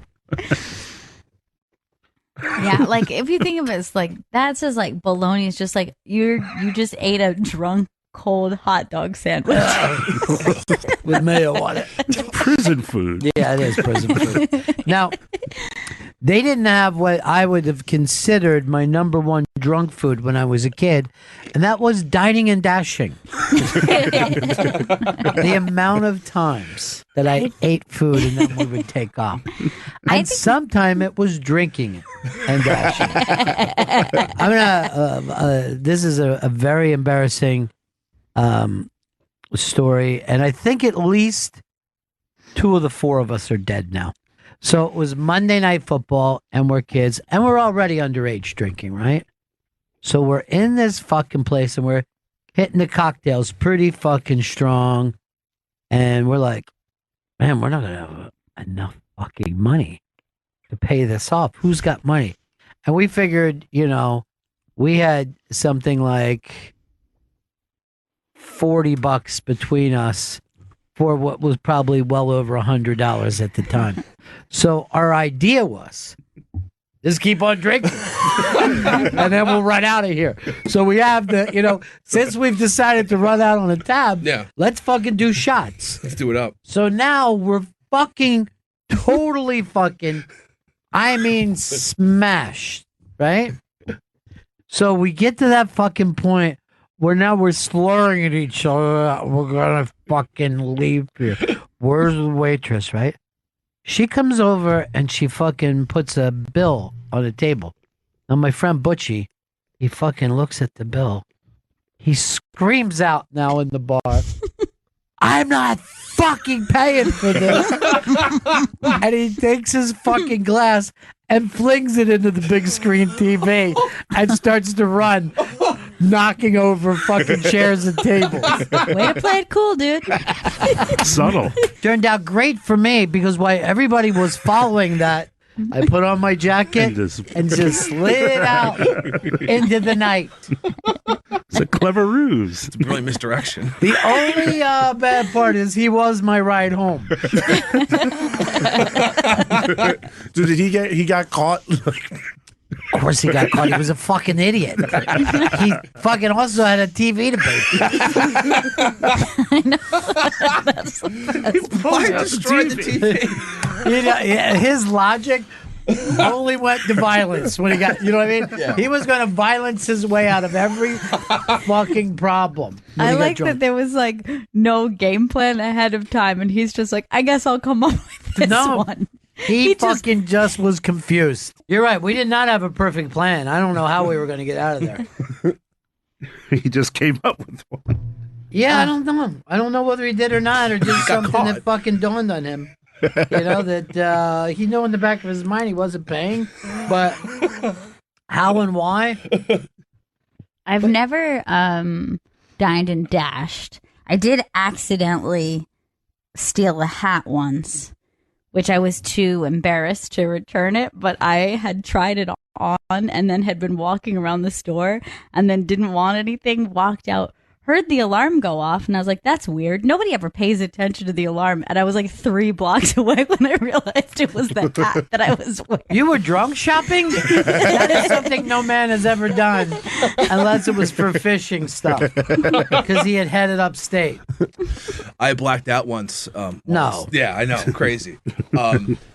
So I black out, but then a couple days later, a package arrives from Amazon. I'm like, what the fuck is this? It was Infinite Jest. I blacked out and bought Infinite Jest on fucking Amazon. I don't know what the fuck I was doing. Still haven't read it. You are the book's perfect millennial. That book's like 850 pages. Yeah, when I saw it, like, holy shit, this is a giant book. They said it's the most purchased and least read book in history. I'm part I of go with it. Take a look at the Bible.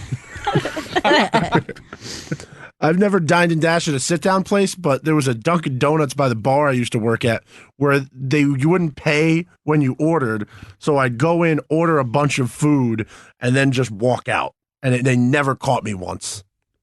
Well, you're the master criminal, aren't you? I mean, it saved me $10 at the end of every night.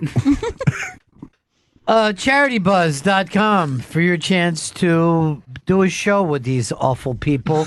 Co-host the Bennington Show. Bidding ends Wednesday, December 12th. Earl said he's going to get involved this year. He wants to co-host one day. Oh, throw your bid in. Throw in Should some be cash. Help out. By the way, Earl must have been the weirdest baby name of all time. Like Earl is a Baby fine Earl. name for an adult, but a baby? Hello, Earl.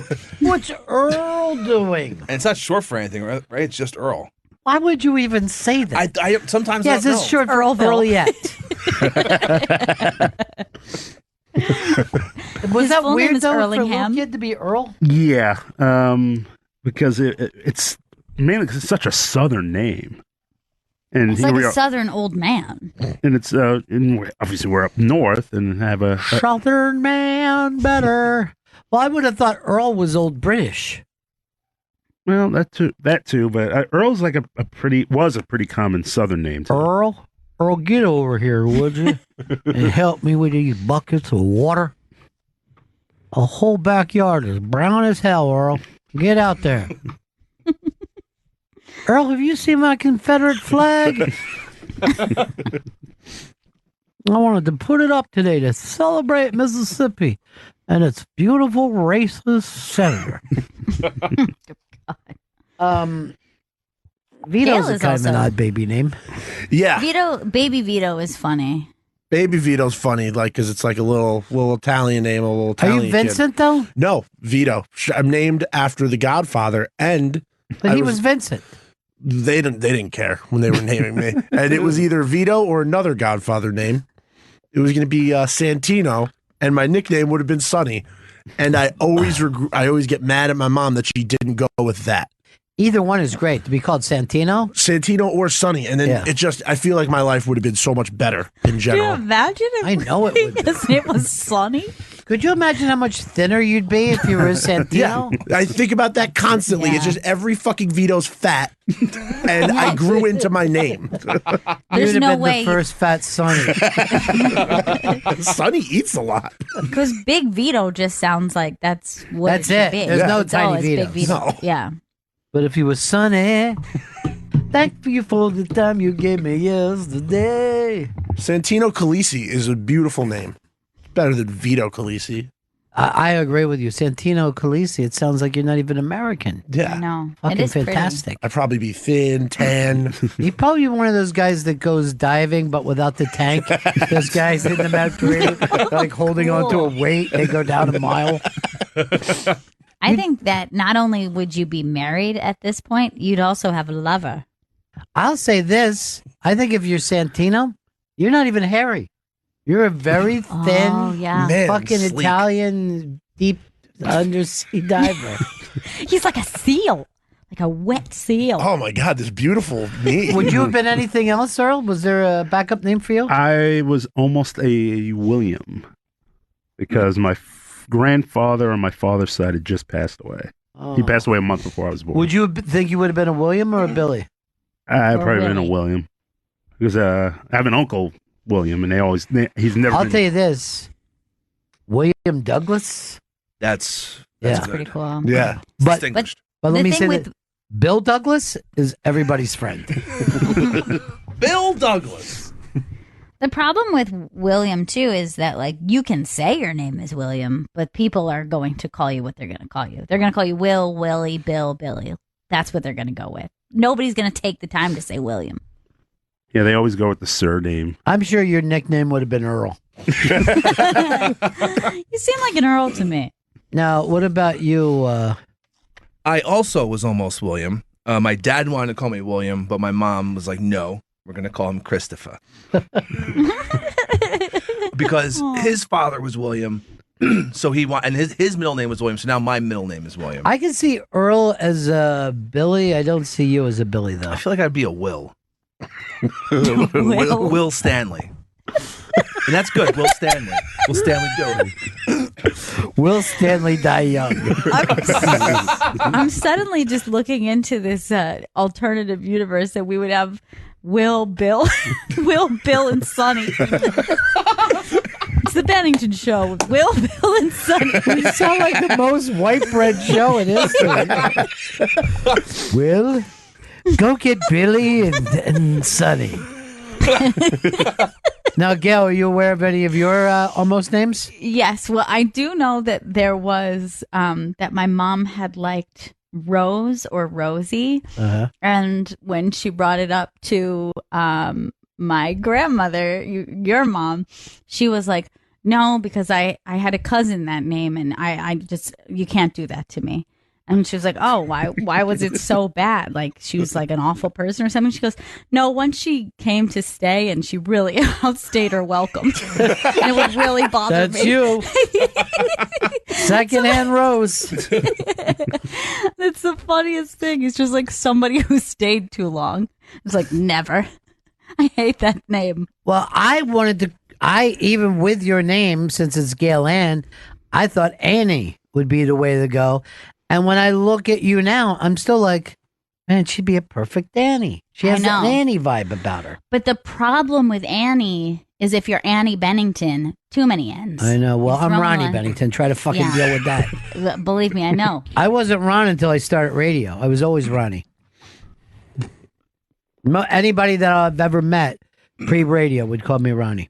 See, but that's a good thing about your name is that like little Ronnie, baby Ronnie, and then you get to be Ron. You know what I mean? Like it grows with you. Yeah, that's true. Whereas Gail is clearly an elderly woman's name. and I've even yet to now, go into I don't know how many living Gales there are. There are not many. Yeah. Anytime I meet someone, they always say to me, my grandmother was Gail. I have a great aunt, Gail. No one ever says my sister's name is Gail or My my niece, niece's Gail. name. No one. And they always spell it wrong. And you never want to have a name that's spelled wrong. I know, it's very difficult. It makes me angry every time somebody spells her name wrong. There's no It's- reason for that. They, Because they don't know because a they lot make of it more Gales. complex. I never They throw thought. the Y in. I never thought it was the other way. I always saw it. I don't What get do you when consider people the other way? GALE was the wrong No, way. there right? is also the one with the Y in it. Yeah, GAYL. Yes. is That's the just other Yeah. crazy.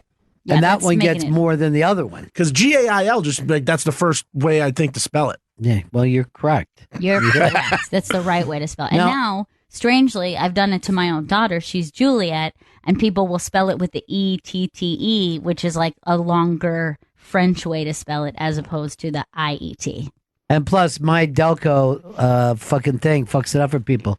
They'll go, Joliet? I go, no, Joliet. Oh, Joliet. What the fuck is wrong with you? Like Romeo and Juliet. Now, I brought this up before. I should be a Joe. I should be a Joseph because I had to be christened that immediately because I was a dead baby. But I don't know why they didn't stick with it. And they're like, well, we like the RLV. I go, why? That's a fucking tradition that didn't exist. You just said it did because my dad and my brother had those initials. That's not a long enough tradition to force somebody to. This could have been the Joe and Annie show. I could be with Will, that's Bill, a and much Sonny. fucking friendlier sounding show. Why does it sound like we'd be so happy if we had our other names? There's Hey, very it's Joe and few Annie. depressed Joes, that's for sure. What's wrong, Joe? Oh, you know, life isn't easy for Joe. When I worked at a summer camp, there was a kid. Did you molest it? No, I didn't molest. Don't. Not molest the child. I mean, this isn't the time to fucking make amends, dude. We're confessing shit now? His name was Bob, and he was 5. And I just one day I was like, "Hey, like, do you want me to call you Bobby?" And he goes, "No, it's Bob." There was a little kid in my neighborhood. He was about 5 years old, and his name was Mikey Joe Fagone. That was like an older dude's name by far, but he fucking lived up to it. He seriously came off like a Mikey Joe Fagone. There's a dude I went to college with. His name was Tom Tompkins. I don't know why his parents would name fucking their kid Tom. Tom Tompkins. What about Red Reddington? Oh, there was a Gabe Asher that got a fucking Gabe huge Asher. laugh. Growing up, I was a kid. This fucking camp was important to you, huh? A lot of summer camp memories, you know? You make some of your best friends. In high school, I knew a kid who we all called Furs. And so one day somebody said his name and they said Christopher. And I go, oh my God, I never knew that. I always just thought his last name was Furs. And that's why, but I didn't no, his last name is Furs. He's Christopher Furs. Oh my God. We had a guy in my neighborhood, his last name was Peters, and his nickname was Sucks. Not good. And like my mom was like, why you guys call him that? I go, Sucks Peters. You got it now, right? You're following along. Now here's the weird thing. So you would think, life wouldn't follow along like perfectly, but that's the only kid that's ever fucking struck out at kickball that I've ever met in my life. How do you fucking strike out at kickball? Because he literally sucks Peters. By the way, consistently struck out at kickball. I mean, it wasn't like a once in a lifetime thing. I was about to ask, once? No. That could kind of happen. You have to come up with a rule for strikeouts. Like, there's no rule for strikeouts in kickball. You have to make it on the fly. Here was the rule. Both teams fell down laughing. The joy this fucking kid brought. This laugh. I mean, you could be the worst fucking athlete in the world, but you weren't that fucking kid. You were like, he fucking blows. At that point, I would actually take him to the pediatrician. I'd be like, what's wrong with him? I've never seen anyone with this bad foot-eye coordination. Yes, he didn't have the eye-foot coordination that every other human has. It's not like we're playing with a golf ball. This is a big fucking kickball. Man, what is a better feeling than a school fucking kickball? They don't even Smell. fucking sell it in regular life. You know You what I don't mean? think the Right, sports that's- authorities didn't sell them? No. No. But that was strictly a school thing. It was strictly a school thing. Now, this was always a thing in my fucking neighborhood. We had those precious kickballs. During recess, we'd kick them up on the roof, come back that night, climb up the fucking rain spout, throw the fucking balls down. And every once in a while, there'd be extra balls up there. That's great. You end up taking like 4 fucking beautiful kickballs back to your hood. Life was good. That was the only sport I consistently got picked like first or second in because I always had a large foot. Sure. So I was just fucking, it was Oh, my yeah. favorite day in gym class when we were playing kickball. Oh, good for you. I'm glad the nerds fucking finally. They would have called you Big Peter. They would have called you sucks assholes. Going back to the names. Okay, let's go back, girl. to names. Let's return. No, a guy I played ball with. His name was David. David. Not David even L. David. David's, just David. David. What'd you call him? Welcome to the Boomtown? No, the crazy part is he ended up marrying. I found out later. He married Dee from What's Happening. You're fucking crazy. You're kidding me. So she's D. David. Dee. Mrs. David. All right, we should be able to get a fucking write-up in it. What was D from What's Happening? What was her real name? Danielle Spencer. Jesus Christ. So you're as black as can be to know that. That's black trivia. That was fucking hilarious. Dude, let's fucking pitch that. Did you find it? All right, she married Gary Fields. Okay, so somebody's a fucking liar. It's that guy across the fucking board. Keep going. Your lying does not fucking work anymore, dude. We got Google to fucking check your ass. No, go to where? the Is it Facebook fucking page. lying? No, I'm not lying. Is there a Dr. Spencer? What isn't it? It should be Dr. David. It's David. Yeah, it ain't no David Was it here. Spencer? Remember, Spencer? he came back for this lie. Hold on. Hold on for what, Earl? It doesn't exist. What are you looking up? I'm looking up his page. His page doesn't matter. We went to the celebrity page. He could write whatever bullshit lie he wants to. Yeah. Do you think Danielle Spencer's just so disgusted by David? By the way, tell David that your friend fucking Ron married Cheryl Ladd. And they're very happy together. There she is. I'm gonna have a picture of her on my Facebook. She ain't with him. That's just a fucking picture. It's a promo shot.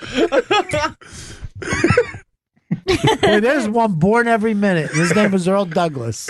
I worked with a dude who did the same thing. He told me he went to a water park and then goes, I went on this crazy water slide. Just Google's water slide and showed me a picture of one. And I was That's like, fucking Earl. I've seen a fucking That water is Earl slide. right This is there. their podcast, Living with Danielle and David. This is a crazy lie. Here's her IMDb credits. Look at it right there. We got a break. Earl's a fucking liar. And pick up some of the shirts, the Bennington shirts. Get it now so you can have it in time for Christmas. They're available now at ibangshop.com, ibangshop.com for the new Bennington shirt. All right, we'll break. Right back, Bennington. The world's happiest radio show.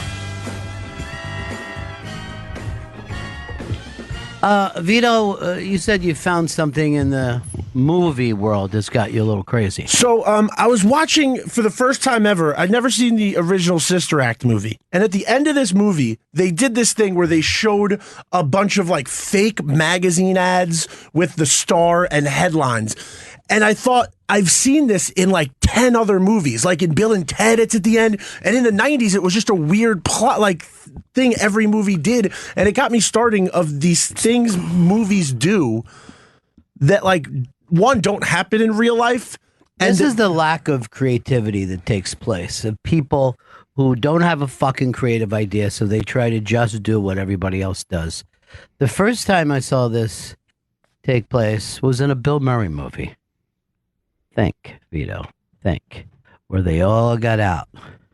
Was it Stripes? It was Stripes. I don't even remember that from the end of Stripes. Remember like something about fucking John Candy was in something and there's like little hearts around them. Here's one. There's the J-Lo movie. She's got a rom-com coming out. I think it's called Second Chance, and it's about a incredibly beautiful woman who gets a second chance with a giant New York apartment, a chance to go on this spending spree, a wonderful job, and quite the hunk that likes her. And who would have thought it would happen to somebody like Jennifer Lopez?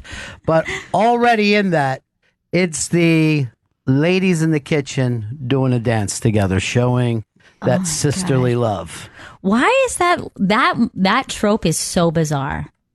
It's a way of saying we have to do dishes, but it doesn't mean it can't be Motown fun. You don't want it to be fun. Yeah. Some margaritas with this.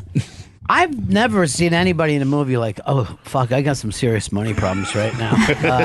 I'm extended. Not in a rom-com.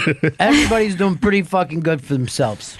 They're dancing while doing dishes. Yeah, you know what? It's really fun. I don't know, Vito. Just there's no fucking...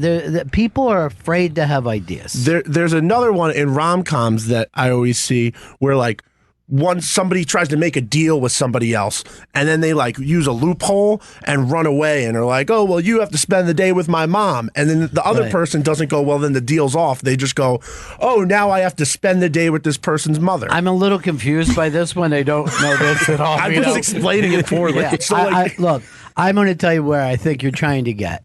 Something comes up, whether it's the ownership of a home or a business, and the only way that it could be solved is by the good guys and the bad guys playing a water polo match. Yeah. And I don't think that would hold up in a single court of law.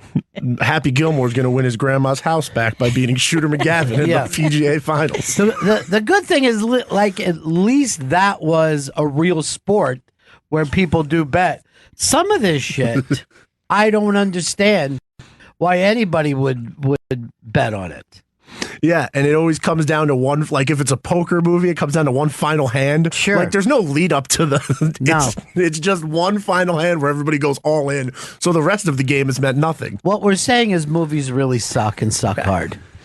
The amount of movies that use I see the timer on the explosive and I slow motion turn as I'm outrunning Fireball. It's crazy. The amount of outrun explosions. It's like shot for shot the same as every other fucking movie. Yeah, none of them know how to make movies anymore. I think that we're at a point now where, like, maybe the studios are saying, how would this even work? You know what I mean? Give me an example, and you have to tell them Shooter McGavin, and then they go, oh. Oh, I like got it that. now. It's a Shooter McGavin situation. SNL did a thing a while ago where it was like bad guys walking away from explosions, where it was just a music video about like that exact thing where everybody has a cool fucking slow motion. Why wouldn't you want to look back and see the explosion that you just fucking created? Why wouldn't that matter to you? Don't care. Yeah. Too cool for that. Yeah, I would like to say, oh shit, I hope I'm not too close when this fireball comes across. Also, as a bartender, never once did anybody sit there for hours and tell me about a girl they had been thinking about for years, a relationship that just crumbled. They just sat at the bar by themselves and didn't speak. Here's one. Leave the bottle. What? Sir, that is illegal. Sir, I couldn't possibly leave this bottle with you. I'm not even sure how you'd like me to calculate your tab after this.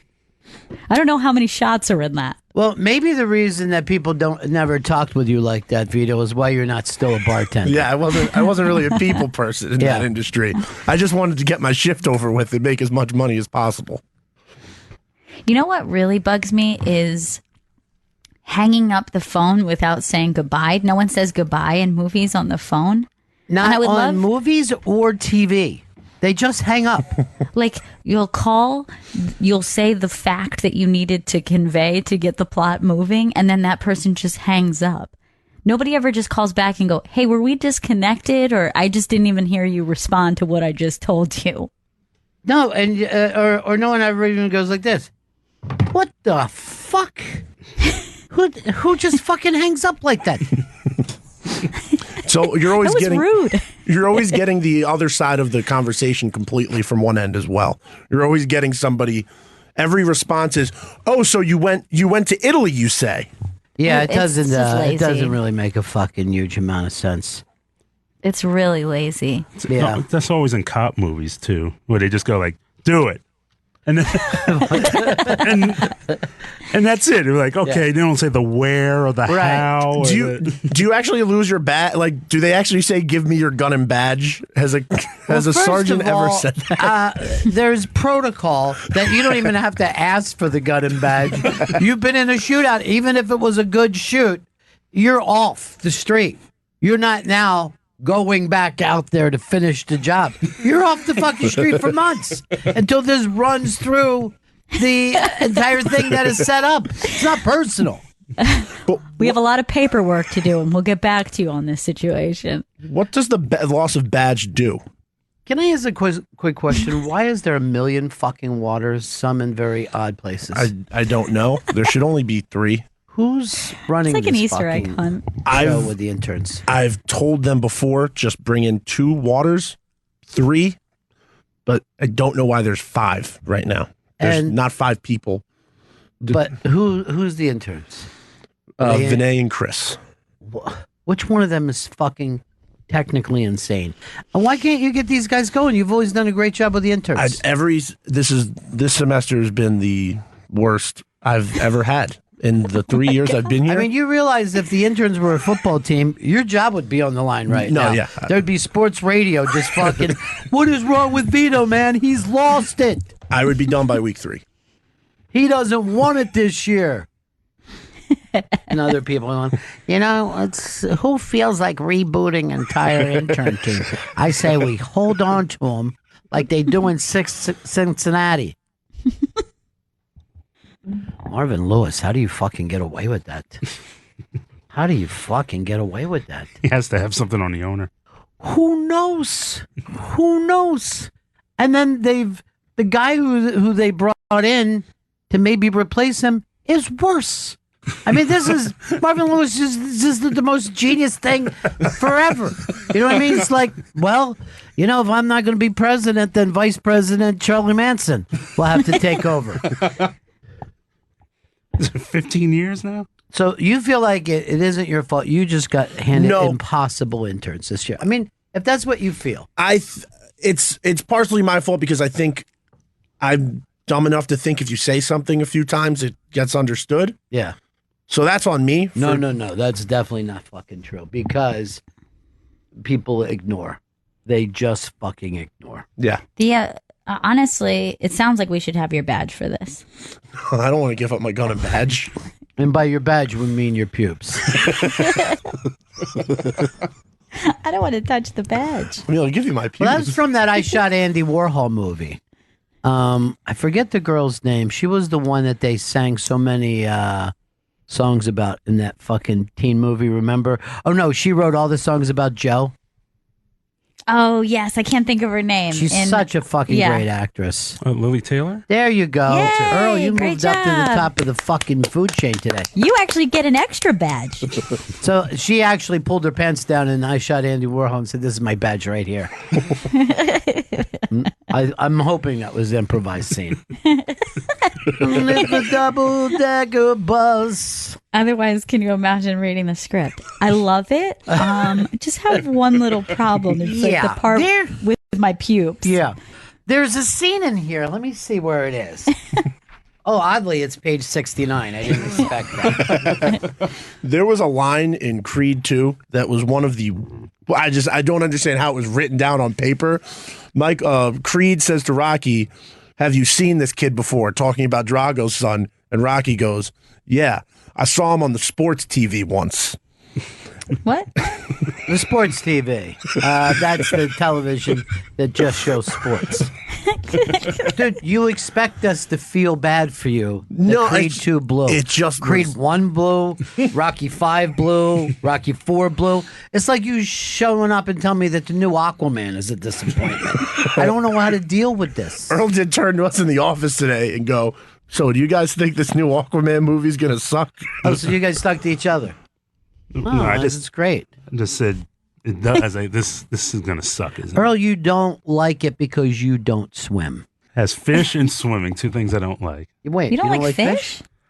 I like fish, goldfish, but I don't like to eat fish. I'm not a big seafood eater. First of all, I'm just interested that you love goldfish. Out of all the fucking aquarium fish, perhaps the dullest ever. They're the pawns of the fish world. Oh my If we were God. playing When- fish chess. When you're a kid and you want a pet, and then your parent says, we could get a goldfish, you're like, just forget it then. Just never mind. I don't think my parents ever bought one. I only got one at carnivals. Yeah. Like That's how I got one. Yeah. That's a way of punishing watching the fucking marks. Now, Earl, you're saying you don't like to eat fish. And we've been through the seafood thing before, and I'm adamant. And I've been in a debate since talking to you guys. I say fish is not seafood. Okay? It may live in the sea, but if someone took me out and said, hey, we're having seafood, and it was just fish, I go, this is a fish house. So, like, you don't consider fried fish seafood? I do not. I do not. He I wants to consider be that able fish. to crack a shell in order to eat seafood. Let me tell you something, Earl. The next time you and your running buddies go out to a big steakhouse, right? Go and look. Notice the menu. It'll say fish, and then underneath that, it'll say seafood. No one in the middle of the seafood menu throws a fucking carp in there. It doesn't happen. Fish is fish. Even though they're both fish. Oh, yes. No, I mean, they- There's shellfish. Shellfish is what we consider seafood. You can catch fish in a fucking brook, in a creek, in a river. You're not going to find a fucking lobster there, Earl. Okay. No, If someone said, I'll go, what kind of seafood do you have? And they start talking about bass, I go, why are you fucking wasting my time? Move to the seafood. Do you know what I think is the grossest is on a menu when it says from the sea as the section I know. That is. Look, of the sea. menus are pretty awful. But you'll see even places that say fish and seafood as the Yes. name. Okay, because I didn't know. I didn't look at them one was the same to me. That's because you don't No, eat but- any of it. Yes. But you know how like a restaurant will have a fish of the day? It's never lobster. Right. They're talking about Okay. a fish. And like we have fresh seafood, if they go, here's a sturgeon, we're going to go, what the fuck? What are you fucking doing? Trying to fuck around with me right now? I'll fucking burn this whole place down. Now, Earl, you admit that you don't like fish and you don't like seafood. And yet you're willing to argue a point that you couldn't be further away from being an expert. Oh, but I know species, and I think You really don't know species. If I asked you to name the amount of salamanders that there were, you would be stumped. You can't lead off with goldfish and then say you know species. You don't know anything about fucking fish, Earl. Nothing. Nothing. I had a goldfish when I was a kid. Oh, I'm sorry. Then I'll have you fucking go work at the aquarium, Earl. I didn't know that you were such an expert. I didn't say it was, but, You said you know species. You No, don't but know I know, species. but you know, but I hear fish. I just hear fish, and like whether it's fried, whether it's You're not even making sense now. Now you're just going in and saying the different ways that you can make fish. And by the way, every single time you say fried. All right, let me ask you this then. How does one saute a fish? Ba-na-na-na. Earl got caught. Earl got caught by saying he's an expert, but he doesn't know shit about fish, let alone any other species. they're just one and the same to me. I don't know about you, Earl. I mean, I don't mind a goddamn liar, but one that gets caught every time he goddamn lies, that's the biggest problem. Now, you're a Christian, right? Yes, Lying's a sin, Earl. It's a fucking sin. I'm not lying. I'm just saying I don't know the difference. You There's don't no know the difference of species. I'll give you a fucking species quiz. You'll come in fucking last. I'm saying fish. It's all the same to me. That's all. That goes to show you don't know species. You just said it's all the same to me. But if I say fish, and you know, if it's whether it's I don't know salmon, I don't know. I know you don't know. We're not even talking about the differences of fish. I made the point. I don't view fish as being part of the seafood menu. You suddenly put on your science hat and started talking about sauteing something. I don't know how to saute anything. Earl, I'm going to fucking tell you right now, if truth was oxygen, you'd be dying on the floor. You'd be gasping for air. Like what would happen to fish in the bottom of the boat. Do Chinese restaurants for the Oh most boy, part? here we go. This is so close to being racism, I can't It's stand already it. Do trouble. Chinese restaurants for the most part have like tanks with just giant goldfish in them? Yeah. Or is that just like two Chinese restaurants I went to? because I thought that was just a general thing, but somebody looked at me like I was crazy when I brought that up. All right, say it again. All right, when you go to a Chinese restaurant, for the most part, isn't there a fish tank there? Not to eat, just goldfish, decorative fish? Koi. Yeah. Very often you will see koi, like big. Okay, good. Thank you. But you realize that most Chinese restaurants are takeout. There are no, Like a nice like sit-down. 99% of them. They're fucking, you're like, what do you do? You can't eat here. No, nice sit down. I can think of a lot of Chinese restaurants that don't have aquariums in them. Fuck, I am. What's the famous one up near your house? The one that's been Ollie's? No, the No, one, that closed down. The one on the west side is so good, right? yeah. I haven't been there in years, but I know for a fact there's not a. There's the dragon on the ceiling that goes all around.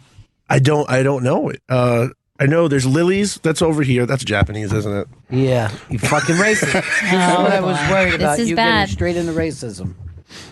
I know Ruby Foods closed down. It's Ruby Foods, not Ruby Foods. Ruby Foods. Holy You know what? shit. You're fucking giving Earl a chance to escape into species fucking land. Oh my God, Ruby Food. Why would you even ask the aquarium question? What the fuck was that about? It was just I wanted to. It was bothering me for a whole week that I It brought that up happens. to somebody, and I just wanted to clarify that Chinese places did have fish tanks in them. I'm sure some do, but it's no like definitive thing that if you want to have a Chinese restaurant, you have to have a fish tank. Should be. I mean, it really adds to the decor. Oh, I disagree. I don't want to eat seafood and look around at fucking living fish. It's like eating steak in a pasture. It's fucking gross. Is it Shun Li? Yes, that's it. Shun Li. You've never heard of it. It's I've on the heard of fucking it. west side. I've heard of Shun Li. It's the most famous Chinese restaurant in New York. You could throw a rock from your house to it.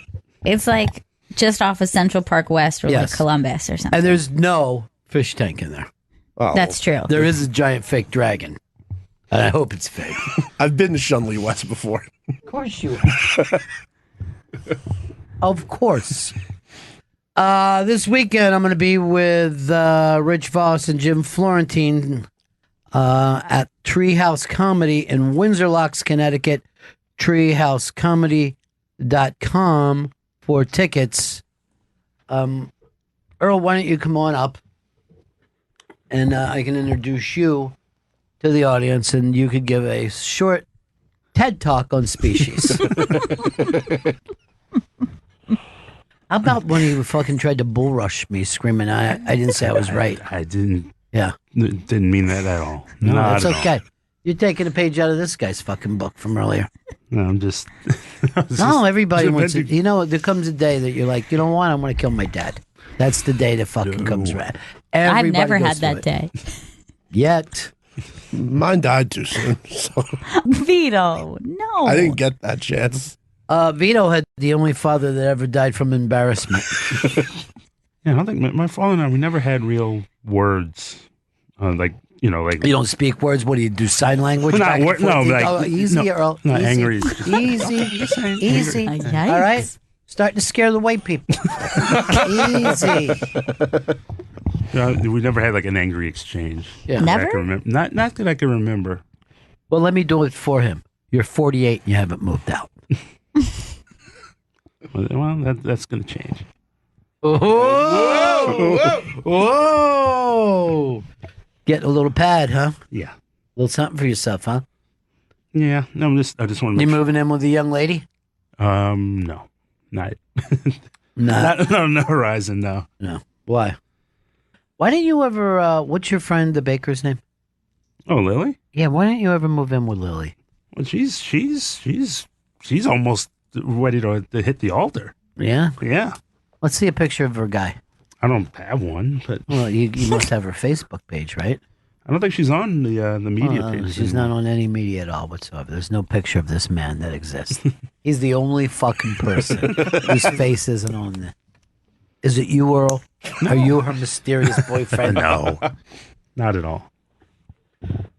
You gonna be maid of honor in that fucking wedding? Yeah, You is be it like every that guy. girl's dream to have a gay black best friend? Yeah, Is and that I the live thing? the dream. Is that the Kimmy Schmidt dream that everybody fucking has? You're the Kimmy I highly Schmidt? recommend. I don't know what the guy's name is. Titus. Thank you, TV man. TV guy. Just made me hurt my neck. What's the problem with you and that neck all the time? I slept weird on it. It was like, I don't know. I think it was like I was breastfeeding in my sleep, and then I fell asleep weird on my neck. It sounds like you got drunk and fucking slept on the steps. I didn't. They say you're supposed to sleep with a pillow between your legs. Who says that? I just read this new thing about the proper way to sleep, What? where it's a pillow under the head and a pillow between the legs. Guess what? I fucking do that all the time. I do too. And Yeah. I don't know. I thought it was something to be ashamed of. The way Earl was when he got caught not knowing anything about species or fish or anything. No, it's good for your spine. That's my spine's in great shape. The thing is, you do, because I always did between the knees, but actually, even more important, it should be all the way knee to ankle.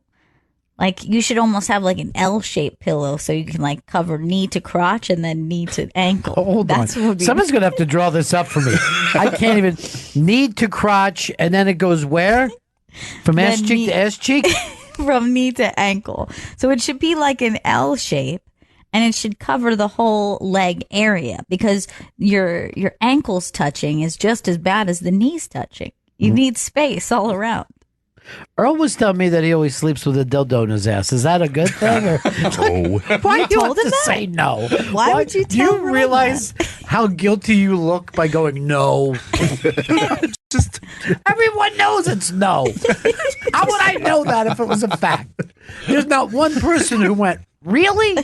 Ron's got all the inside information. I'm like, so as soon as you went no, I went like this. Wait a minute. Was that an unbelievable coincidence that I just came up with a joke, but Earl actually does it? No. I don't. No. See? There it is again. That was two no's. Maybe you and Lily have one of those double-headed fucking dildos. You sleep ass to ass. Fucking going back and forth like a seesaw all night. There's no recreation. And Vito, why don't you admit that you sleep with a stuffed animal between your thighs? I do. It's a giant bear that my friends gave me for my birthday, and I used it as a pillow. Your friends gave it to you? Yeah. A bear for a bear? Was that it? That was the gimmick. Do me a favor. Call your interns. Have them stock up more fucking water in here till it looks like Earl's goldfish tank at his house. I know species, motherfucker. How many species are there, Earl? I don't know. Tons. You tons. I don't know. Why did you say that you know species? No, I know fish to a degree. You don't know fish. No, but hold on. Let me rethink this because Pull the dildo out of your ass and fucking explain yourself. just think there was I don't see a difference between fish and seafood. That's all. That's it. You don't eat either. That's why you say it. You might as well throw fucking boulders in there because you don't eat them either. This is true. Yeah, but I will say this though, like, Earl, if you think of it this way, if somebody said to you, oh, like, I'm really in the mood for lobster, and you're like, we don't have lobster, but we have crab, you would go, okay, I could take it. But if somebody says we have trout, you're like, that's not even close. That wouldn't even be like the same type of craving. I'm going to tell you something else. This is a belief of mine. I want every man in America to check it. I don't think you can get filled up on fish. I don't think that you can eat so much fish that you're stuffed. Like, oh, I couldn't eat another bite of fish. I don't think anyone's ever said that. I feel like you would have to eat such a gross amount that it just seems disgusting. Like, Right. if somebody said I got filled up on fish, all I'd be thinking is, how much fucking fish did you just eat? Guys, I mean, like, if you're going out for fish, you're like, what is the potato and how many rolls am I getting? Because it's the only way I'm going to get filled. what about a stuffed fish? If it's covered in breading I know. and cheese. I know a lot about species. There's tons of them. Well, class, we're going to discuss the 3 tons of species that exist on this planet. What fucking species does the spider fit into, Earl? And what are you doing with your napkin? You keep unfolding it and folding it. No, it's just trying to dry it. Oh, what did you do? Did you fucking piss in it? No, it was got He takes a napkin out. It's not a handkerchief. that's the water. I'm over there. This looks like he's a fucking bullfighter for a mouse. He's just. Who are you fucking surrendering to, Earl? Look, I'm going to tell you right now. It's fucking against the rules to pee into a fucking handkerchief and then act like it's a public fucking restroom. Would never do that. He takes a handkerchief and goes, "Is anyone in here?" Oh, good. Then I'll take a piss. Never do that. Those answers are the funniest fucking things ever. Everyone knows you would not do it, Earl. Just saying. I know. Matter of The fact that you have to put it on the record Yes. makes me once again feel like I've just fell into something that you actually do. Your Honor, I've never once in my life peed into a handkerchief. I wouldn't do it. Where's this apartment of yours going to be, Earl?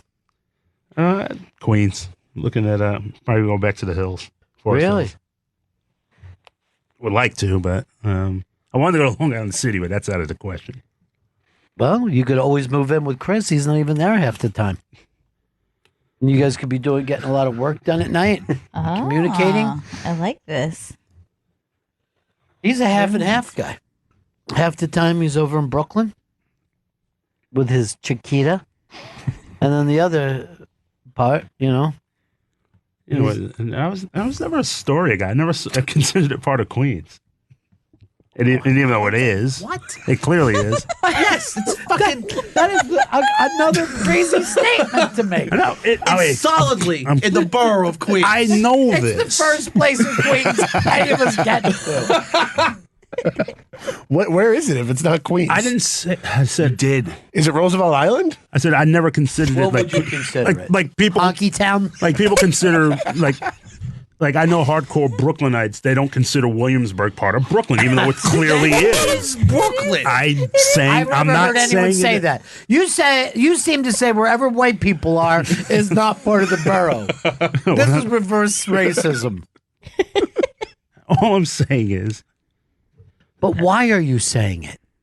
It's obviously a part of Queens. That was the second thing that came out of my mouth. Is like clearly it's in Queens. Right, but why are you considering that? I'm on What the is other it side. about them that you don't like? I don't.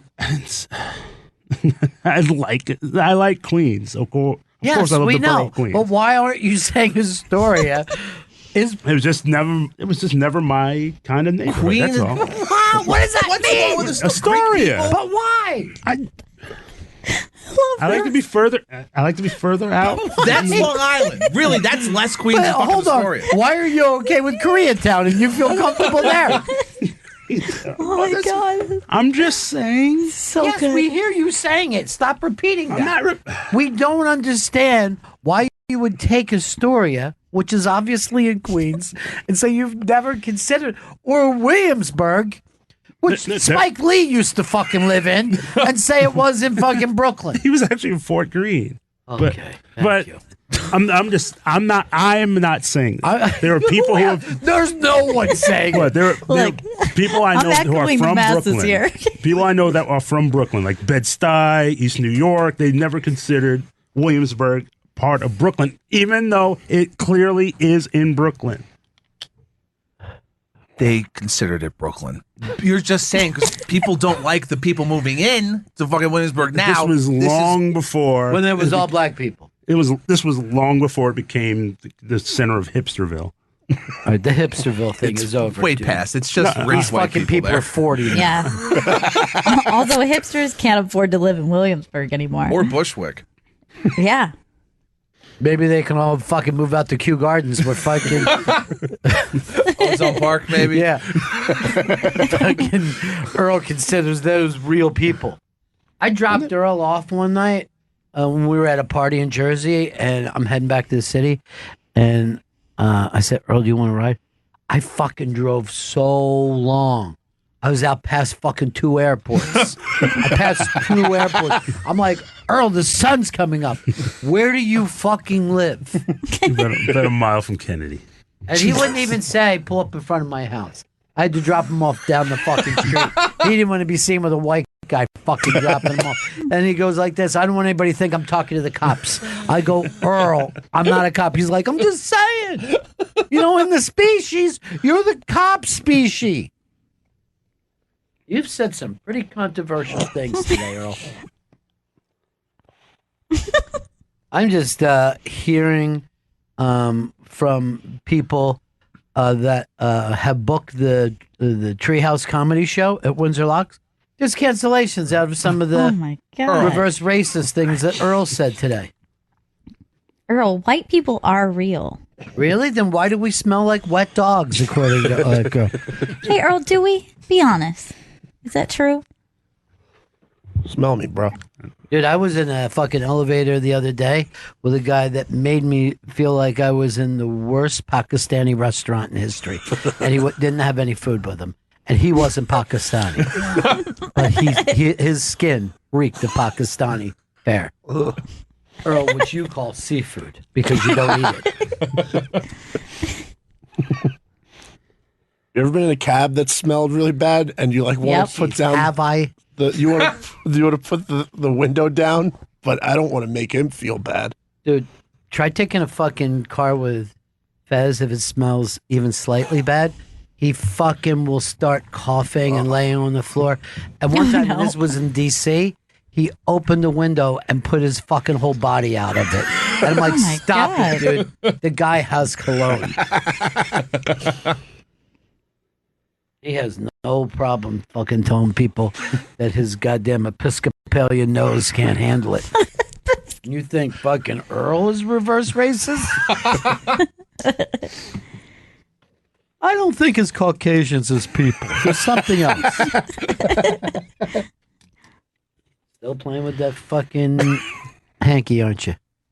I'm holding it. Mr. Hanky. He uses that fucking hanky as his fucking at-home condom.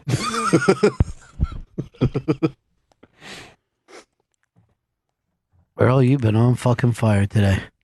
I love the way that you insulted Chris Stanley. That was my favorite thing. Me too. That hurt. You turned his asshole out, Earl. Congratulations. Well, we're getting ready to wrap this one up, Chrissy. Yes, we are. You can get the brand new Bennington t-shirt. It's available now at ibangshop.com. ibangshop.com for the brand new Bennington t-shirts. I love that t-shirt, man. That is a classic. And I call that shirt Try and Find Earl. That's the name of that shirt. All right, we got to get out of here. I'll see you guys up in Windsor Lock. I'll be with Jim Florentine and Rich Voss.